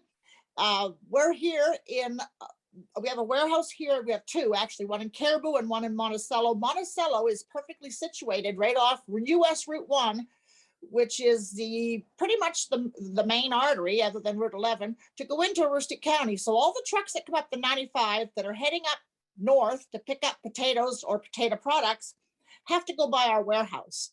And I have connected over the years with truck brokers, almost, I would say, throughout the country, but mostly within our area in Maine, that if they have something on that was rejected at a market because it wasn't pretty enough, or it was too small, or oftentimes, sometimes a load will shift. Somebody swerved to miss a deer or avoid an accident, and the pallets fell over, and now the buyer doesn't want them because they're not in perfect shape. So we get all kinds of wonderful opportunities to get food that we can use here to feed folks that needs to get off that truck, because that truck is getting paid when the wheels are rolling, not when they're stopped. And they're on their way up to McCain's, or they're on their way up to Pineland to pick up potato products, or to a local farmer and pick up potatoes. They need that off their truck. The other thing is that we are located just off the 95. We're the last exit before Canada. And any truck that's going to Canada that has a reason that they can't take a particular load across the border, whether it be the wrong paperwork, maybe it doesn't pass the Canadian inspection for some reason, a bunch of things, then they are looking for a place to drop that load. We get everything from one pallet to entire tractor trailer truck loads of food. Now, if we weren't here, I will guarantee that food's getting off that truck. That guy's going back to Canada, or that truck's going to keep on rolling and go up to pick up McCain's French fries or potato products, or a farmer. They need it off their truck. It would go to a dump. It would just be jumped off somewhere. So we are getting truckloads and pallets of food in our warehouse that we then distribute out to our people. We work with 28 food pantries throughout Aroostook County. So we distribute the food that we get, the fresh produce and things that we get off. I mean, we don't just get fresh produce, we get frozen meat. We have the ability to take any amount. I never say no thanks. I've told the truckers, I don't care if you've got a load of pogo sticks in January. I want them. I will find a home for them. I will do something with them. Don't throw them away. So that's kind of what we're doing up here. It's very exciting. I never know what's next. I'm sitting at home the other night and I get a call from a truck broker at 7:30 at night. He had a truck sitting in Holton, which is 10 miles from my warehouse in Monticello. I'm in Prescott, which is an hour north of my warehouse in Prescott. He said, I've got a pallet of potatoes that's got to come off a truck. I said, you want it off tonight? He goes, can you take it off tonight? I said, I sure can. I said, send it on up to my warehouse. I'll have a guy there to unload it. Boom, we got a pallet of potatoes. Those pallets are going to our pantries. Those pallets are going to feed folks. If we have too much for us here to feed folks, I'm keeping time so I know, because I can talk forever. Anyway, we share with Washington County. We had Washington County came up yesterday. Healthy Acadia came up with their van, loaded up 60 cases of potatoes that we had here in our warehouse. They're going to take that to Washington and I believe Hancock County as well. If we get more than we can handle, we've got coolers here, freezers here, everything we need, forklifts here, the ability to accept these donations, and we call them donations, and they get a donation receipt. So all of that. I think I might have used my 5 minutes. If not, I got more to say. Also, you have 40 seconds left. Okay, I got it. I'm going to use it. We also work with Soil and Water Conservation in Presque Isle, Randy Martin. We take anything that we haven't been able to get out to our pantries. Like, for instance, we get maybe 10 or 12 pallets of cilantro. I can only use so much cilantro. So we can take that up to Randy and he'll compost it. We also, if we have any chances that something isn't quite edible, we have a pig farmer we work with. So we don't throw away stuff. We recycle it. And if there's ever another conference on textiles, we are recycling approximately 320, there, see, I timed myself, 320,000 pounds of used textile clothing every year. We recycle it, bale it, and ship it. And I'm a member of the garbage gang, which is our landfill owners up here, are the people that run the landfills. I asked a long time ago, can I be a part of that group? And I am, because we recycle clothing and we recycle food. I'm done. Thank you, Dixie. Thank you so much. I was so happy to be a part of this panel. Let me tell you, when I met all of the people on this panel, I was so thrilled that we would be able to get together today and offer all these interesting kind of insights and the variety of approaches and innovative ways of thinking about food waste. So without talking anymore, I'm going to introduce Troy Moon, who is the Sustainability Director of the City of Portland. Troy. Yeah, good morning, everybody. Really happy to be here. Very inspiring, Dixie. I'm really impressed by the incredible work you're doing up there with recovering that food. Of course, that's the first most important part of the food waste hierarchy, is making sure we recover that food and feed people. So I'm going to take a couple minutes and talk about a program we just started here in Portland. And I think, if you don't mind, I'll do a quick share screen. So composting has been something that people in the city of Portland have been really interested in for quite a long time. We've done a pretty good job of being good recyclers, but there's always been this missing piece of our program, which is organics recovery. We did a waste characterization study a few years ago with Dr. Travis Wagner, who was at USM at the time, and we discovered that they're over 37% by weight of the material that's in the city of Portland trash bag is organic, most of it being food waste. So we've got a commitment to be a zero waste community by 2050. And, if we are not finding a way to get that 37% by weight of trash out of our trash bags into a better use, then we aren't going to succeed. So composting is really the missing link. So last Earth Day, we decided we would try a program with community compost drop-off sites. So working with Suzanne and the folks at Mitchell Center, we realized we're collaborating with a number of communities around the state. We started this program with five drop-off spots in the most urbanized part of the city. So we have a location at North Street Garden up on Munjoy Hill, Boyd Street in Bayside. We have Clark Street, which is over in the West End, Liberty Town Garden, and then we also put a location at Riverside Recycling. And so this program's been going on for about a year. And so we wanted to make sure we were talking to the public, how is it going? How does everyone feel about it? So we've done a lot of community outreach. We just conducted a survey that actually wrapped up yesterday with people's impressions of the locations, how the program is working. It over 425 people respond and give us fantastic information. We also had an online forum where we invited residents to come and talk about food waste, avoiding food waste, using our composting program. Got some tremendous feedback about that. And we learned a lot of valuable information about how the program is working. One of the important things we asked about is where else do people want to be able to compost? So they noted on a map. We had a feature where people could drop a pin, and we could see all the places people want drop-off programs. We found that it's incredibly successful. People want more of it, so we are now in the works of expanding the locations and adding several more drop-off spots. We're also going to be doing a curbs. It's actually out currently. We've got we're looking for proposals for people to do a by subscription composting service citywide. That's something that other people, we learned people do want. They love the drop off. Some people want to do it at their home. So right now we have some private companies doing drop off. We want to try to bring that to everybody. Like I mentioned, food waste is really something that's been thought of for a long time in Portland. And I think I saw Ron Adams in the audience. Ron and I worked together with a number of parents and other city staffers back around 2010, 2012 time period to establish food composting in our Portland public school system. Ron was the food director at the time. Very engaged parents and students. This program where we started collecting food scraps from the schools is still ongoing. So leadership from Portland Public Schools has really been tremendous on this issue.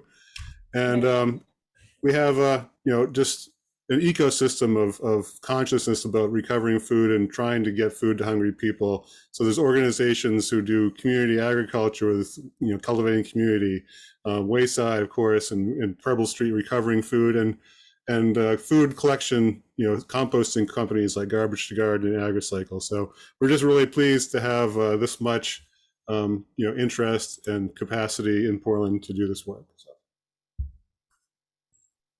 Thank you, Troy. Great. And I know that you have lots and lots of partnerships, as you alluded to on that last slide. And it made me think about, I'm gonna start with a question, but please, people submit questions, and Linda, I'll be looking to you to pose the next question.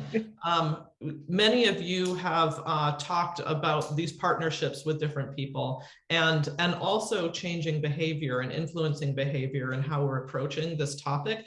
Could you talk a little bit about what some of your successes have been in terms of changing behavior? I know one of the things that was mentioned before was the little stickers next to light switches and turning off lights.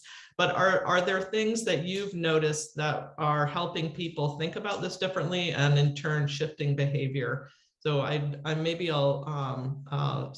pass that to Randall to start. Maybe you have so many different partnerships as everybody on the panel does. So could you talk a little bit about helping people shift their behaviors and building partnerships? Sure. As you can imagine, there's some entrenched culture in the Department of Corrections and in corrections overall. And so really have to get, any success I've had to find champions for this kind of work, and then educate the staff, educate the residents in my care, let everyone know, wherever whatever place they come from, there's benefits to us all.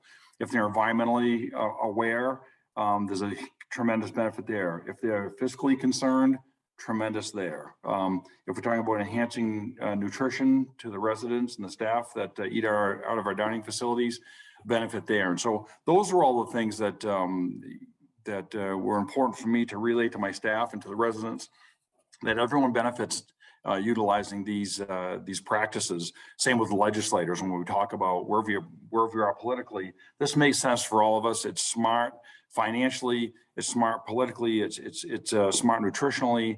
And so that was the way that I was able to change behavior, and I have very good buy-in now at my facilities. Yeah, it certainly seems that way, and really seems that way for all of the panelists who are collaborating and working with other organizations or with other people across the state. If anybody else wants to weigh in on that question, that's great. Otherwise, we will turn it to Linda to pose the next question.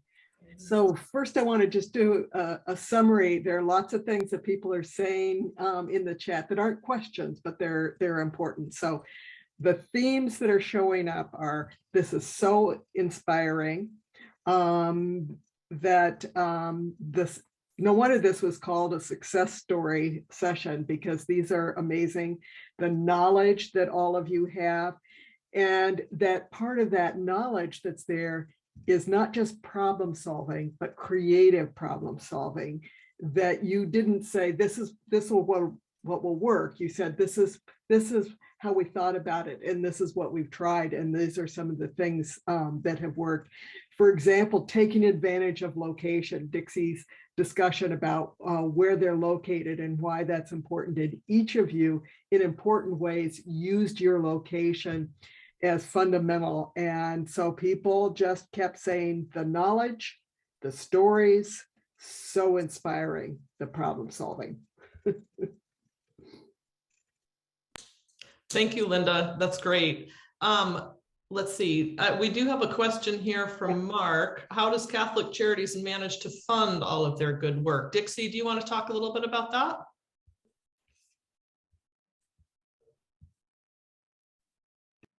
Oops. Yep, I'm here. Okay. Yes.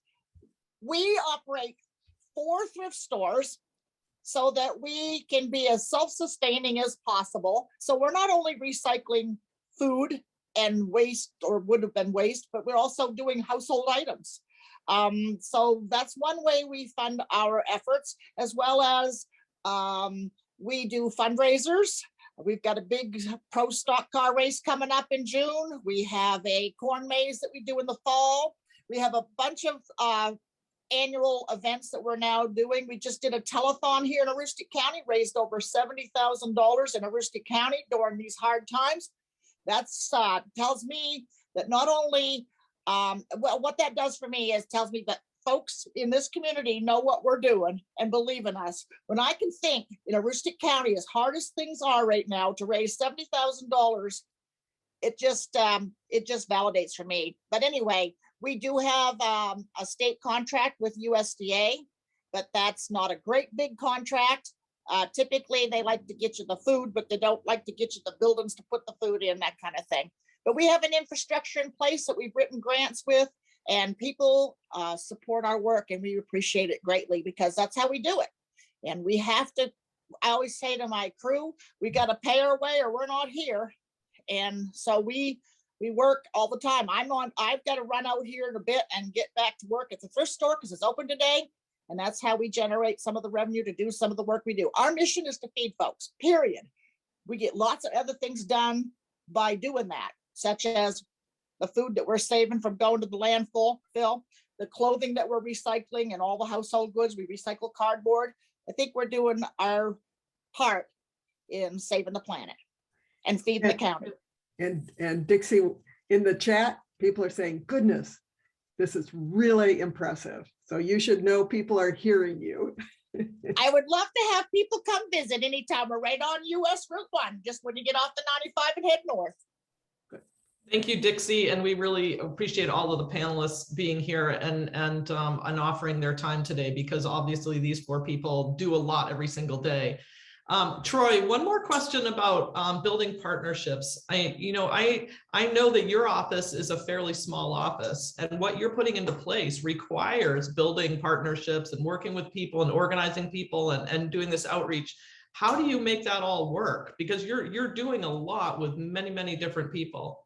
Mm-hmm.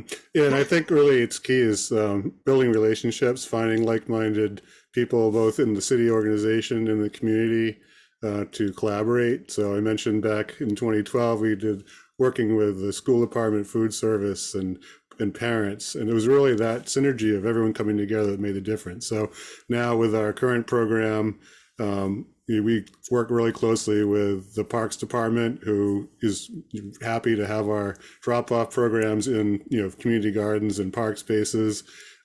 Cultivating Community is the partner who manages the gardens, and they've been really helpful to educate the gardeners as well as the neighbors about the program. And literally just citizens who are really engaged. So I know we did a community outreach program, and people, we would do some posting on social media, and just residents would pick it up and share it with their friends and neighbors and family members, which really helped get the word out about the program. And just literally only with the 5 original drop-off spots, we were starting to recover over 7 tons a month of food scraps with not a ton of publicity, and not as many people who are going to be participating as it expands. But it just goes just with the limited use we've had so far to start already recovering over 7 tons a month I'm impressed. And I was actually, frankly, really nervous about this program because I was afraid that people would abuse it and throw contamination and litter. But, because I think people are so excited about it being there, they're really respecting it and using it properly and bringing actual food scraps and not trash, which is awesome. That's great. Yeah, absolutely. I wanted to, we're right at time, but I wanted to give Nick just a quick 45 seconds, so we're still in the 10:45 time slot, to talk about how many households can some of the chickens support of food waste, could the number of chickens support? And I actually had that question as well. So Nick, can you say something very briefly about that? Yeah.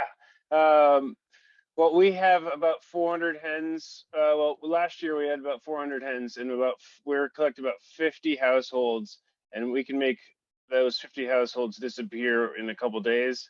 I had done some quick math, thinking about the state of Maine. I think I saw that there was about 500,000 households. So to extrapolate out what I'm doing on more acreage with more chickens, we'd need about 5 million chickens on pasture.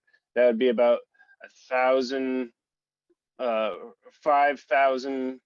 mobile chicken houses with 1,000 hens in each mobile chicken house, and spread over many acres. A lot of these hens could be on multiple farms all across the state. Thank you. And thank you to all of our wonderful panelists. This has been a joy to be a part of, and I'm going to hand it back to Suzanne. Okay, thank you so much. Thanks, Pips and Ashley and Linda, and of course our panelists, Randy and Nick and Troy and Dixie. It's terrific, this work of educating, having presenters like you to tell your story. I'm watching the chat too. You're definitely, it's good that we're going to have this recorded so we can share it with even more people. So thank you so much. And just moving along now, because I appreciate your also keeping us on track. We have a lot still to cover. So the next section, if we can go to the next slide. There we go. Just a little bit, as a lead into our student intern portion at the Mitchell Center. For those of you who have been working with us since the start in 2019, it began as a research-only project just to look at solutions for food waste.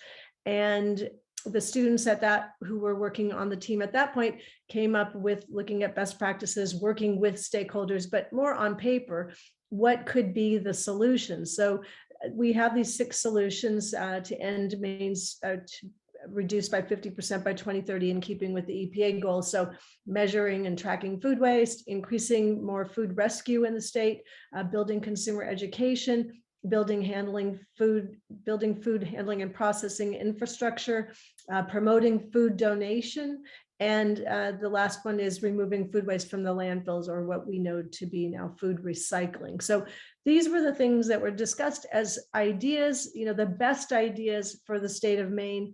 But then what happened is, because of the enthusiasm of our stakeholders, we continued to move forward. So next slide. So that moving forward meant the formation of actually a team to continue to do the work. So the student advisors, myself, Jesse Miner from Farmington, Travis, who you've seen here on the panel, Ivan also, Mark Perez, who's also at Farmington, and Jason Bolton, who is at the University of Maine, representing a number of different academic disciplines that we knew would be helpful to our students in the work. And then the next slide. We have been rolling through student interns because, of course, we have to go on pace with the classes, with the semesters. So this is our group of student interns, the most fantastic interns who've been working with us since the fall of this year. And I would say, if there are any potential employers out there, I think you'll see soon after these students present that you couldn't have a better potential employee than these students who have a passion for their work and have done unbelievable things. What they've accomplished if you bear in mind that they are all full-time students. So with that, I would like to turn it over to the students.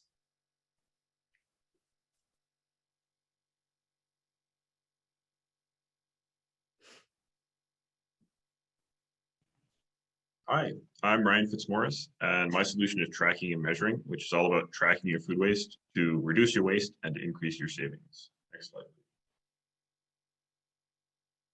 Research by ReFed has concluded that waste tracking is one of the most effective ways to reduce food waste in the US. And LeanPath, which is a private food tracking company, promises to recoup between 2 and 8% of your food costs, as well as save you on labor and disposal fees. There's one major issue with that though, and that's that most, in fact, all private trackers cost thousands or tens of thousands of dollars, and businesses might not want to jump into such an investment.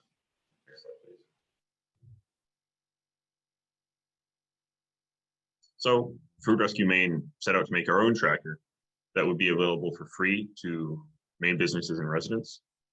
Initially, we looked to partner with Northern Light Health, but because of the pandemic, they were understandably short-staffed and we weren't able to do that. But luckily, we partnered with the Maine Department of Corrections for our first pilot program. And I worked with Krista Okerholm at the Southern Maine Women's Reentry Center in Windham. And we helped them track their kitchen waste for their about 100 meals per day for 2 months and helped her identify what parts of her kitchen were producing the most fixable waste.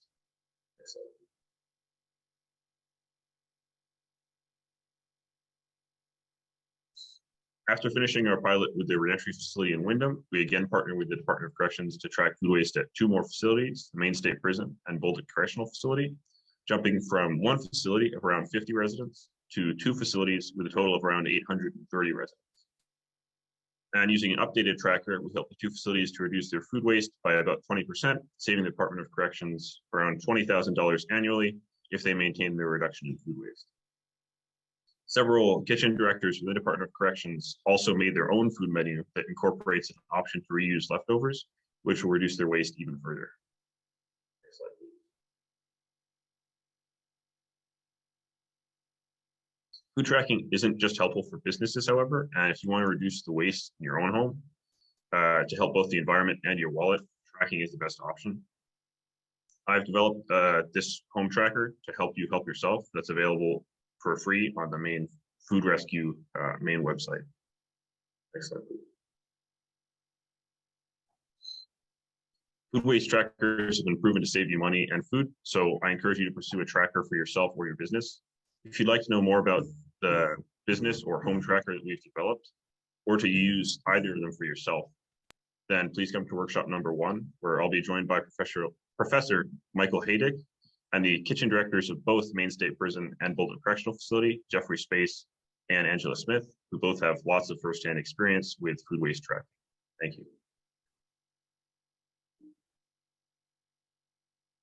Hello, everyone. My name is Ariana Walker. I go to the University of New England, as Suzanne had previously spoken to. As we've highlighted throughout this program today, feeding people lies at the top of our food waste hierarchy. And this is why Solution 2 and Solution 5 kind of together emphasize food donation and food recovery.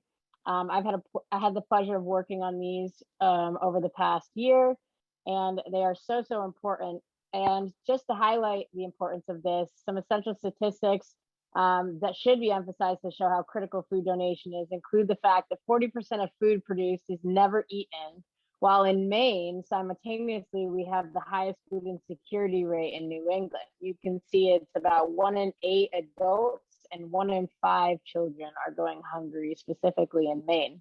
And then, as we can see, there's a clear discrepancy there, and the work of food donation and recovery is important in identifying the niches within each community that can be responsible for filling these gaps. So again, why does this solution work? So Feeding America has these great statistics that each year about 180 billion pounds of food is wasted in the US. And time is money, and this also equates to around $408 billion of food that's thrown away each year. And this could have fed about 130 billion people. So this is, as we've emphasized today, this is a huge issue, and we need to be able to identify in congruence with all the organizations that are already doing this work, what the areas are that we can move forward and fill to feed more people and keep food out of landfills. So this specific solution identifies 3 key stakeholders, and those are the donors themselves, the volunteer rescuers, and those are people that transport the food, and food pantries. So as all of you know, each community has a variety of different work that is already existing within these 3 stakeholder groups, and finding the connection between the 3, and again, filling those niche groups within each community is the main focus of this solution. So in the fall, I was able to run a pilot program around my school. Again, I go to the University of New England in Biddeford. This was York County. And essentially I did very small scale. As Suzanne said, we're full-time students, and I was able to connect the donor with rescuers. I had a team of 12 rescuers and a feeding agency. And just in that short time, 2 months of active rescuing, we saved about 200 meals from the landfill. So besides this specific program, you know, there's many ways to get involved in your community. Again, and researching and seeing what's already being done helps to see what you can do. And one of these things, community fridge. I'm currently working on getting a community fridge using a grant from the York County Food Cooperative to put a community fridge on the University of New England campus that's open to all faculty and staff. Some other things are share tables, community gardens, and composting. And I absolutely love this quote: "You must be the change you wish to see in the world." So getting on the ground and working on these issues is the main way that we're going to move forward. So if you'd like to talk more about these things and all the different stakeholder groups we work with, like Good Shepherd, Maine Gleaning Network, the Maine Hunger Dialogue, Food Rescue US, please come to Workshop 2. We'll have Justice Hillebrand there, Erica Haywood. You can see their titles there, but I look forward to seeing you all at Workshop 2. Thank you.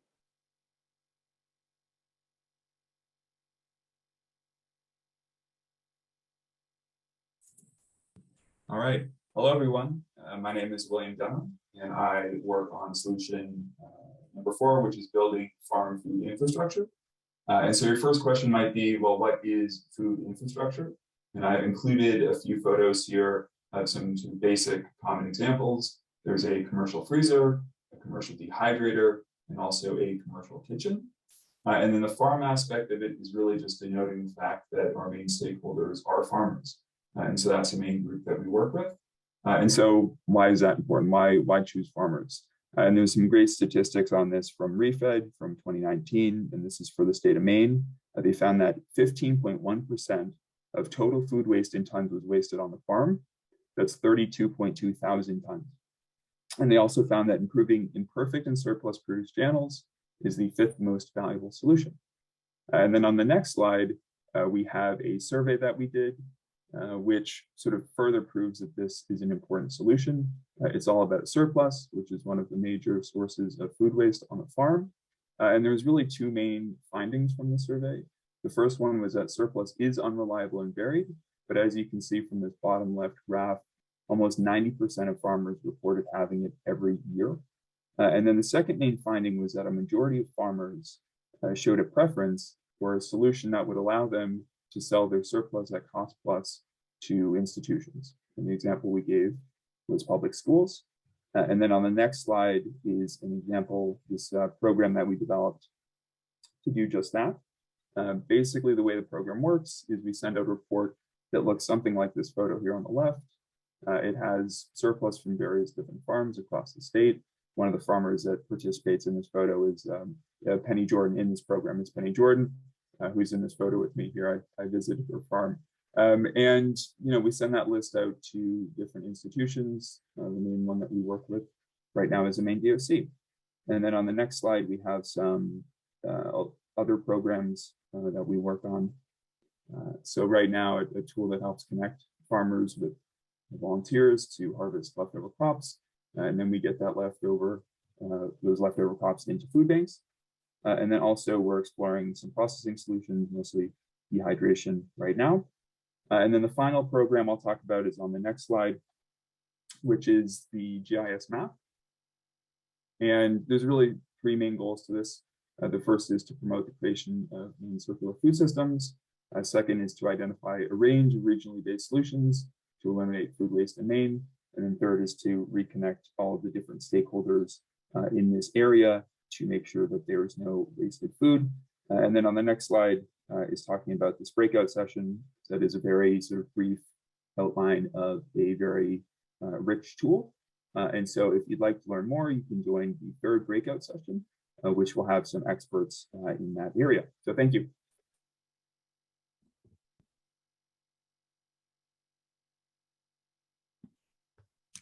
Hi, my name is Ellie Hunt. I'm an economics student at the University of Maine, and my solution is Solution 6, working on community food recycling across Maine. So food recycling has the potential to generate $1.2 million annually in savings for Maine. These savings come from a reduction in municipal waste costs through the removal of food scraps from our waste streams, and savings to individuals through the generation of compost, amongst others. Additionally, food recycling could decrease CO2 emissions in Maine by 27.7 thousand megatons every year. These emissions reductions are due to a decreased level of food scraps in landfills, which produce methane emissions when they decompose. So to prove that food recycling works, we launched 4 one-year-long pilot programs in the communities of Winslow, Waterville, Portland, and Reedfield, Wayne, and Fayette in 2021, and we looked at legacy communities and their results. So Portland was one of our legacy communities, is one of our pilot communities, and they use a dual model. They have 5 community collection sites serviced by AgriCycle and a curbside collection program serviced by Garbage to Garden. Portland's program has been extremely successful, and their program generates monthly savings of more than $10,000, and they recycle around 150 tons of food scraps every month through the combination of their programs. So next, we have Reedfield, Wayne, and Fayette. This community uses a community compost method where food scraps are brought to a central location every month where they are turned into compost for the community members to access for free. As we have seen in Skowhegan, this model has immense potential. The program in Skowhegan generates more than $20,000 every year in savings for the community and generates individuals more than $32,000 in savings on compost. Our next community is Waterville. Waterville gives residents access to a curbside collection program through Garbage to Garden and a community collection program at iRecycle, picked up by AgriCycle. This program has generated a lot of success. The community is recycling high and increasing amounts of food waste every month, and they have generated positive savings within the first year of the program. Our final pilot community is Winslow. Winslow uses a community collection model whereby community members are bringing their excess food scraps to their local library. The level of food waste diverted has grown since the start of the pilot, and this trend is mirrored by the savings generated by the town, and we expect to see this trend increasing as we go into the future. So if you're interested in learning more about how you and your community can get started on food recycling, you can come to the workshop number 4, where me and Travis Blackmer, an economist at the University of Maine, and Mark King from the DEP will be talking about how you and your community can get started in food recycling, more about our pilot programs and other legacy communities across the state. Thank you.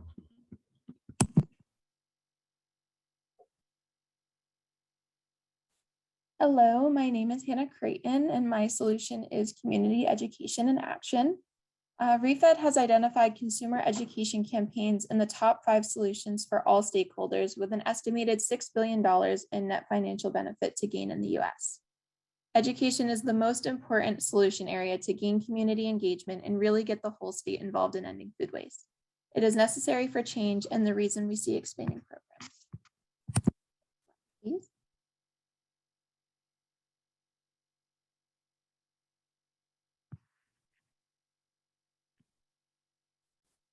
We've implemented these education materials in our 4 food recycling pilot communities across the state.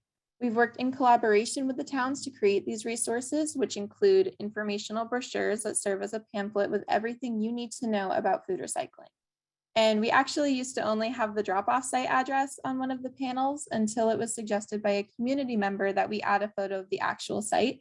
And so we did, and you can see that in the bottom right photo on this slide. And we've also created a tip sheet for residents to reduce their food waste created at home. Next slide, please. We've also created community posters with local student artwork that advertise the drop-off sites, and a social media postings guide to educate communities through catchy captions and imagery. All of these materials can be found on the Food Rescue Maine website. Next slide.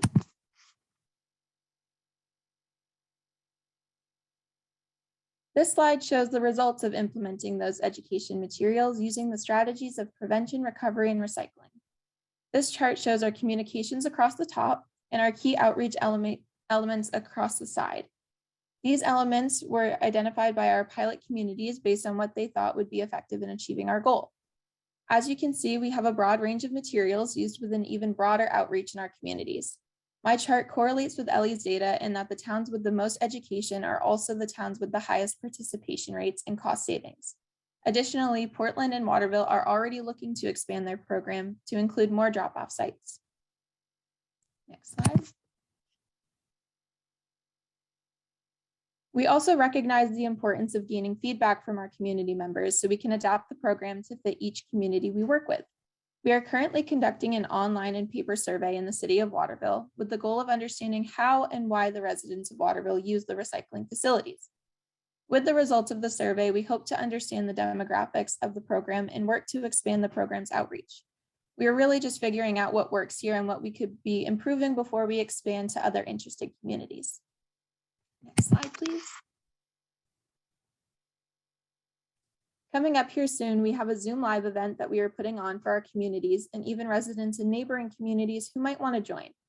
This event will take place over Zoom, April 22nd, which is Earth Day, from 5:30 to 6:30 p.m. and will feature chef and owner of Wild Oats Bakery, Becky Shepard. She will be demonstrating a few simple recipes using common leftovers and sharing how she reduces her food waste in the kitchen. This event is an engaging and interactive experience that makes food waste education fun for the whole family, so we can all work together towards building a food waste-free community here in Maine.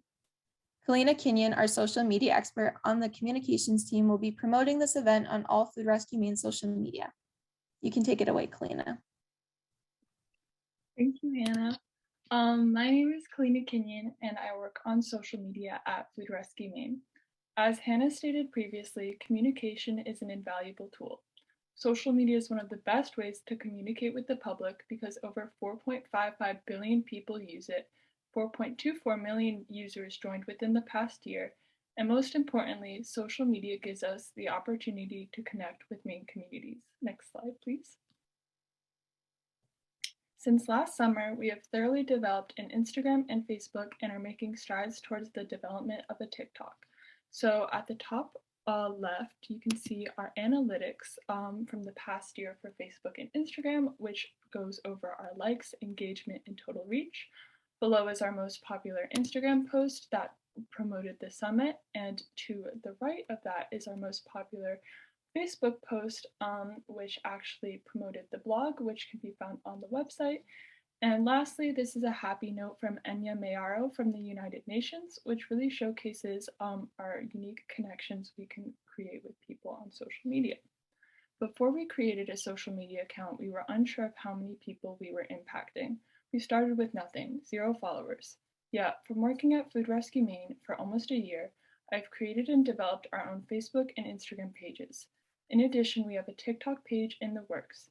These platforms allow us to connect with other Maine communities and share our story about food waste. Next slide, please. The examples on your screen illustrate our Facebook connections with the Waterville Public Library and the town of Winslow.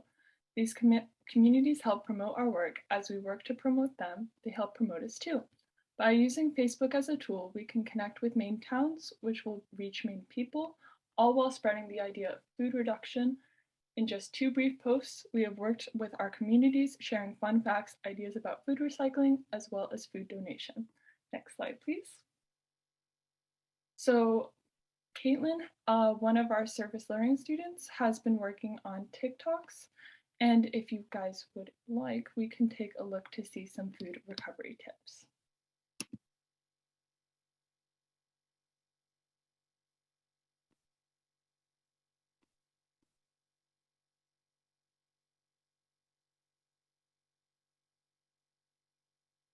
Brown banana. Mash. 2 eggs. splash of any milk.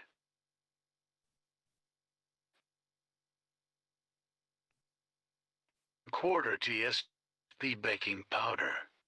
Well, Banana egg I pancakes. promise you guys, the TikToks don't look like that. I think there's an error with the formatting with the presentation video. Hopefully this one will be better.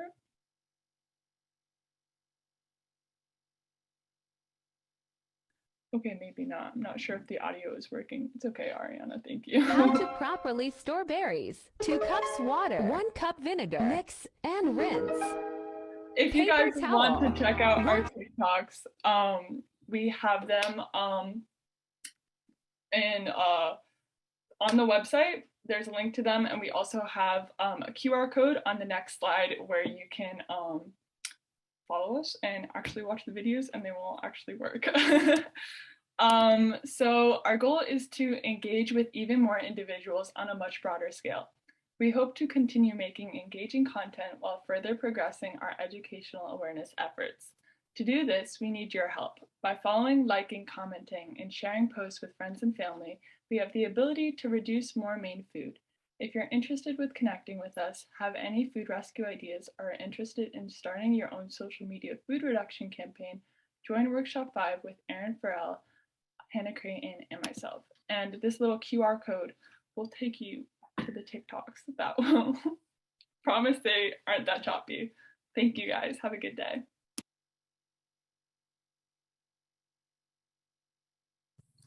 All right. So I do want to apologize in advance. There's construction going on around my place, so I'm hoping that it's not going to be too loud. But my name is Hannah, and my solution to reduce food waste in Maine is youth education.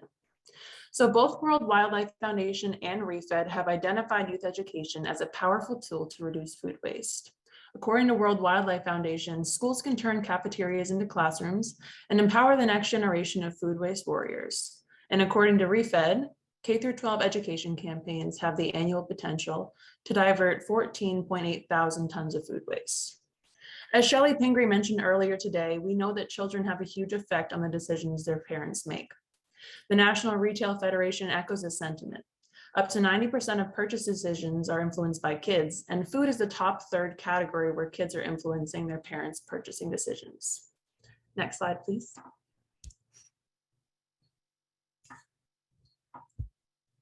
All right, so in the beginning of our program, Jane McLucas, the nutrition director in Portland Public Schools, and Kyle Price, the assistant principal from Winslow Elementary, were key in encouraging Food Rescue Maine to pick K-5 schools as a key target audience. To help schools get their programs started, we began by assisting them with grant writing for compost bins and preliminary materials from organizations like Echo Maine and the Natural Resources Council of Maine. We also set up frequent meetings for feedback with the school's teachers to review and revise the materials that have been created by our interns. Next slide, please. So because of the efforts of teachers and students like these, we were able to compile 3 comprehensive curriculum packets for K-5 programs. The first is a traditional in-class learning program. The second is a specialty program, which is a great fit for clubs, garden classes, after-school groups, and other specialized youth programs. And finally, an education for the classroom as well, including a guide for operations. These programs, as you can see here, some of these photos show, include educational videos and slideshows, lesson plans, take-home materials like meal cards and pledges so that the kids can share them with their families, and posters and signage for the school. Next slide, please. Throughout this process, we've worked with teachers and students from across Maine, like Anna Francischetti, a garden teacher from the Gerald E. Talbot Community School in Portland. Anna has been working with a combination of her own vetted school food system lessons, along with a special program curriculum that we created based on her ideas. Recently, I was actually able to go visit and sit in on her garden class with 5th grade students. We sat together and I listened to their amazing understanding of food waste. They could fully explain the steps of the food recovery hierarchy and even how compost works. The students have even created their own garbage to garden-esque composting operation where they pick up food scraps from across the school and measure how much food they're rescuing from the trash each week. In the first photo here, you can see the homemade poster that they made where they record the pounds of food they save. And they actually reached 1,000 pounds the day that I visited. Next slide, please. All right. So to learn how to bring food waste education to your school or youth education program, to hear from teachers like Anna Francis Getty and others, and to share your program's unique needs and learn how we can, and so we can learn how we can help you, please join us at workshop 6 to learn more. I believe there's one more slide as well. All right, so finally, just to wrap up, I did want to also mention that all of the materials that you saw today from the interns can be found on our website. This is the link here. I believe it's already been put in the chat as well. But these are just some of the amazing resources that you'll find, and there's much more than this. So enjoy.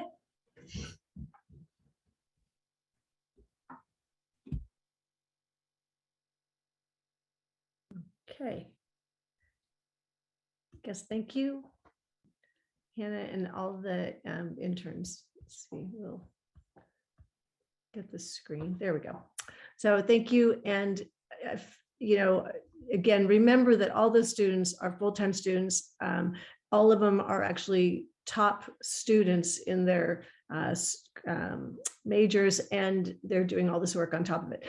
And I can tell you that there's a lot more that they're doing, but I only gave them 3 minutes to talk about it. So, so I would like to say now it's actually your turn. So we have shared with you an understanding of what the issues are around food waste, why it's important to stop food waste. We've given you Maine success stories, so you know it's possible that it can happen here. And there's a lot of great work, and there's a lot of great pilots happening here to help you. And now it's your turn to take action. And we would like to invite you, the next slide, to our workshop breakout groups. And in those groups, you will be able to find out more of the work that the students have in terms of pilots. And these are the different workshops. So I don't know if for those of you who haven't participated in breakout groups, you'll be given a chance to select one of these. So we have 30 minutes for you to pick one workshop.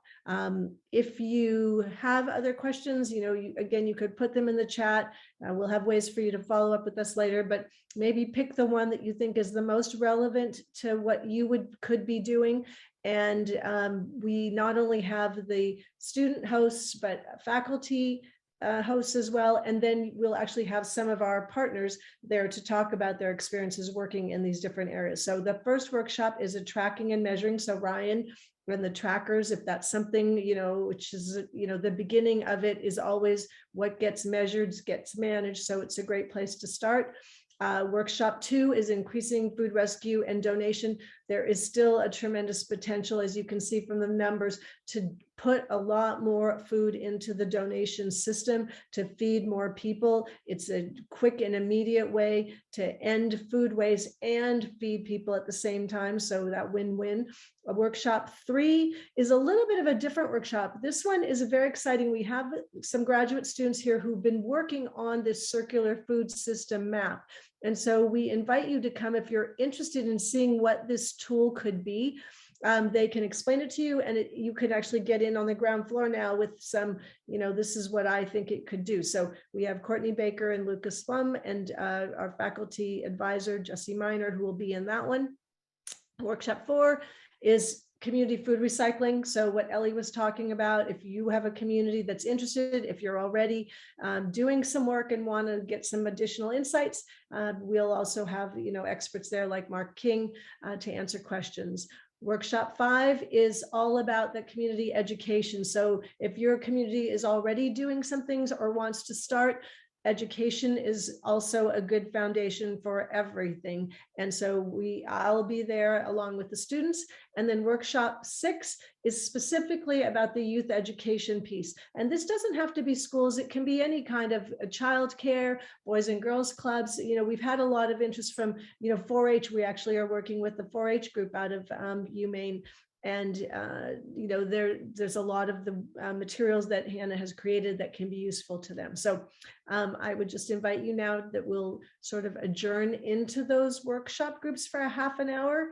This is really your chance to learn more and really actively participate. And then we're going to come back here for the final, where we share what we learned, and then we have some final parting gifts for you. So that's we could move into the workshops. Okay. Well, again, thank you so much for participating in the workshops. We would really, I know that our workshop, we had a lot of good comments. And so I would love to hear maybe from the workshop one, if somebody could, I guess the interesting things are maybe what people found to be helpful resources in that workshop, or what people felt they could use some help with. So would workshop one like to report? Yeah. So we talked about the uses of food trackers, both in higher education and facilities, and how those were kind of similar between the Department of Corrections and then universities, that sort of thing, and how it was actually useful for kitchen staff. And then we shifted over and started talking about how the measuring is actually done and how much time it would actually take people to do such a thing, and then kind of finish off with talking about the home tracker and how it's used. Great. Was there any feedback on how difficult it was? I mean, I know that our partners feel pretty good that it's been, pretty straightforward to implement. Any other feedback? Not from the people within it. Jeffrey Space was talking about that it took about 15 minutes for each meal for people to finish weighing all the different waste, but that was at a very large facility. But there were concerns about how long the data collection would take, but for each day, it's a minimal amount of time. Great. So that's, that's good feedback to have, because I think that is an issue for people worried about labor costs and things like that. But as the data shows, the investment in that tracking is, really like 5 times for every dollar invested. And that includes your labor costs. Your return on the savings that you can find is 5 times more. So thank you. That's great. And we'll take note of these. So how about workshop 2? Yeah, so we actually spent half of the workshop just kind of introducing ourselves in the networking state of mind. Everyone kind of had everyone came to the workshop and had similar interests. So we introduced ourselves, and then we launched straight into some questions about, large food waste issues like preservation and food donation in that respect, and surplus food donations, and how you can plan for those times in the market where there's gaps or where there's surplus, and how we can still direct that food and make sure that it's not being directed to a landfill and it's still following the hierarchy.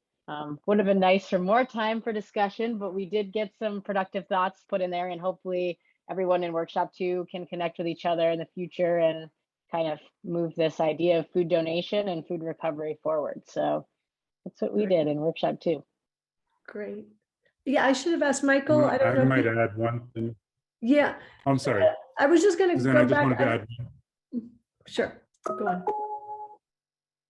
I was just going to add to what Ariana was saying as a quick note to the resources that were available in our session, in our workshop session. We had 17 people in that session representing a broad swath of the state, but also kind of an interesting cross-section between a lot of people in SNAP education, food gleaning operations, and then the food banks and food pantry representatives. And one thing that came out of the discussion was to acknowledge the valuable resource that's available through the UMaine cooperative extension offices around the state. They're quite well resourced to be able to leverage connections they have, resources and networks throughout the state, particularly when the question of bringing farmers into the food donation and food rescue process. And so an encouragement there to reach out to your county UMaine Cooperative Extension Office and to take advantage of the networks available there.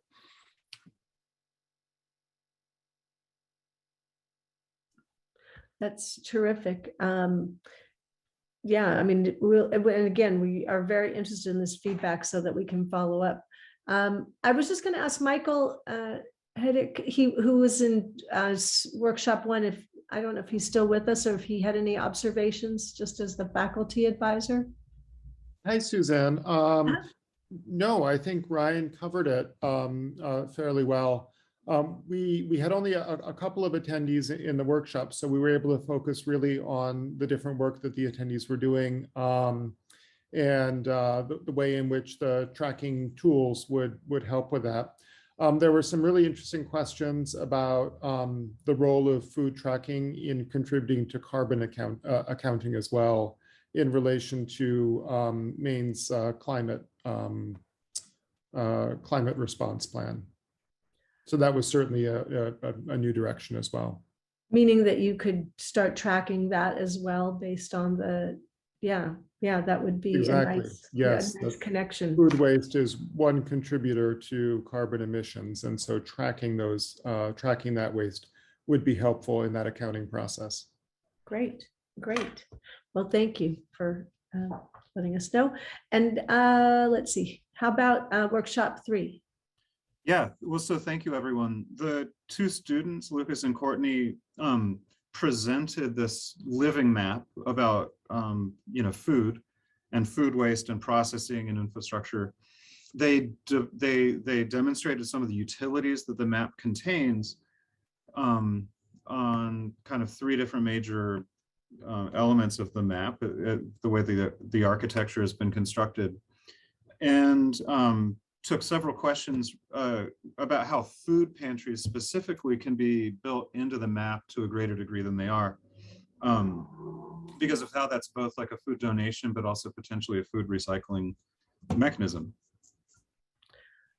Oh, definitely. If that was, we hope to be one of the goals. So if, and this is still in development. So if it's great. So did we have people from the charitable food sector, from the food pantry area to look at it? Correct. Oh, great. So I'm sure the students were interested. So very helpful. And if anybody outside of this is interested in seeing that map and giving us some input at this point, now is the time, because the students are working, they need to finish it up actually at the end of the semester. So any other thoughts, Jesse? No, I want to leave time for the other groups. Okay, thank you. 4, so workshop 4. Yeah, so we had a great workshop. So we first started by talking about how different communities can get started with the program and resources that we have to start a food recycling program in different communities. We also talked about ways in which different institutions across the state can work together to strengthen our food recycling network. We also talked about policy at the state level, and we also talked about the many ways in which diversion can occur within communities. And in particular, I think one thing that we can work on as a group is making those different ways in which we have food recycling programs known and available, and working with communities to find what works best for them. Yeah, that's terrific. So the flexibility of it. Well, great. Okay, so it sounds like there's a lot of good follow-up there. Thank you. And Travis, anything else you wanted to from that group? Ellie nailed it. Okay, perfect. Okay, 5. Okay. So yeah, that was about community education and social media education and outreach as well. And we talked mostly about accessibility and how to make our materials as well as our social media posts more accessible to different populations in Maine, whether that be language barriers or audible accessibility, things like that. In addition to a little bit of the political piece here that comes in with food waste in Maine.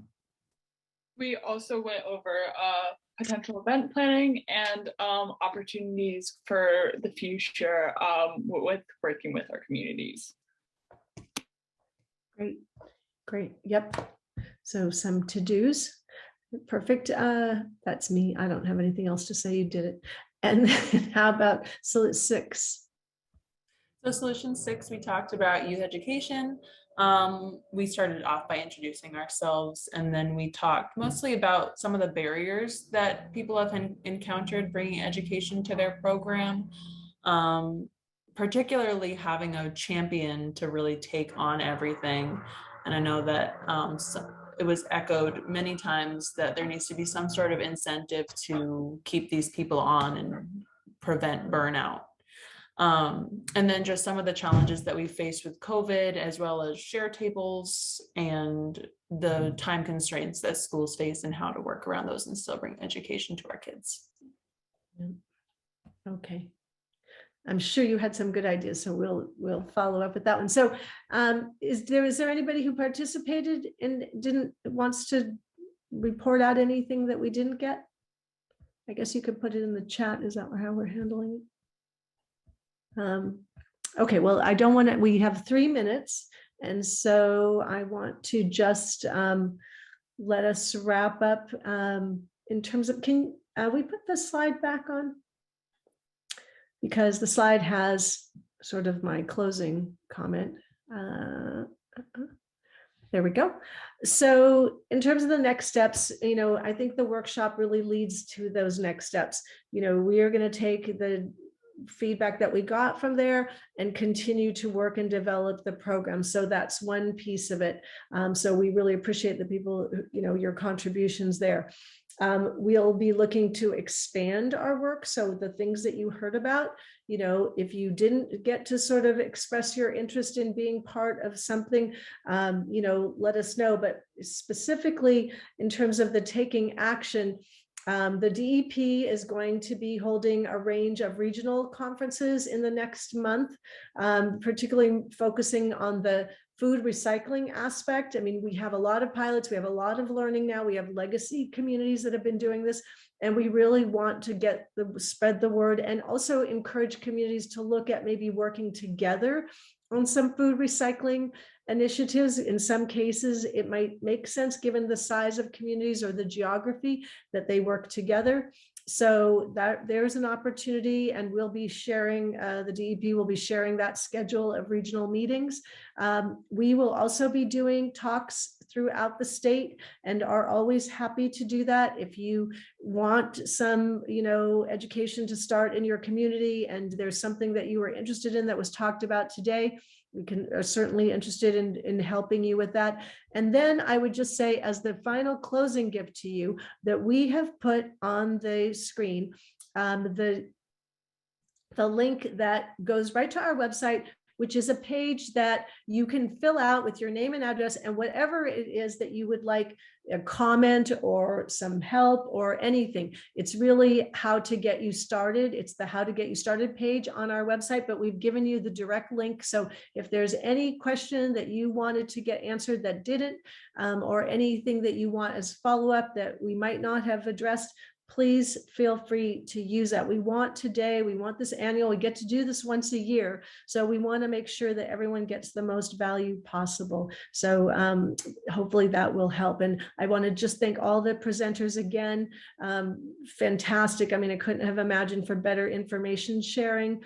And then I would particularly like to call out Ruth Halsworth and Carol Hamill, who are behind the scenes making all of this happen. And without them, we couldn't put this on. So thank you to them. And, I hope you all have a terrific weekend and thank you and spread the word about not wasting food. So take care.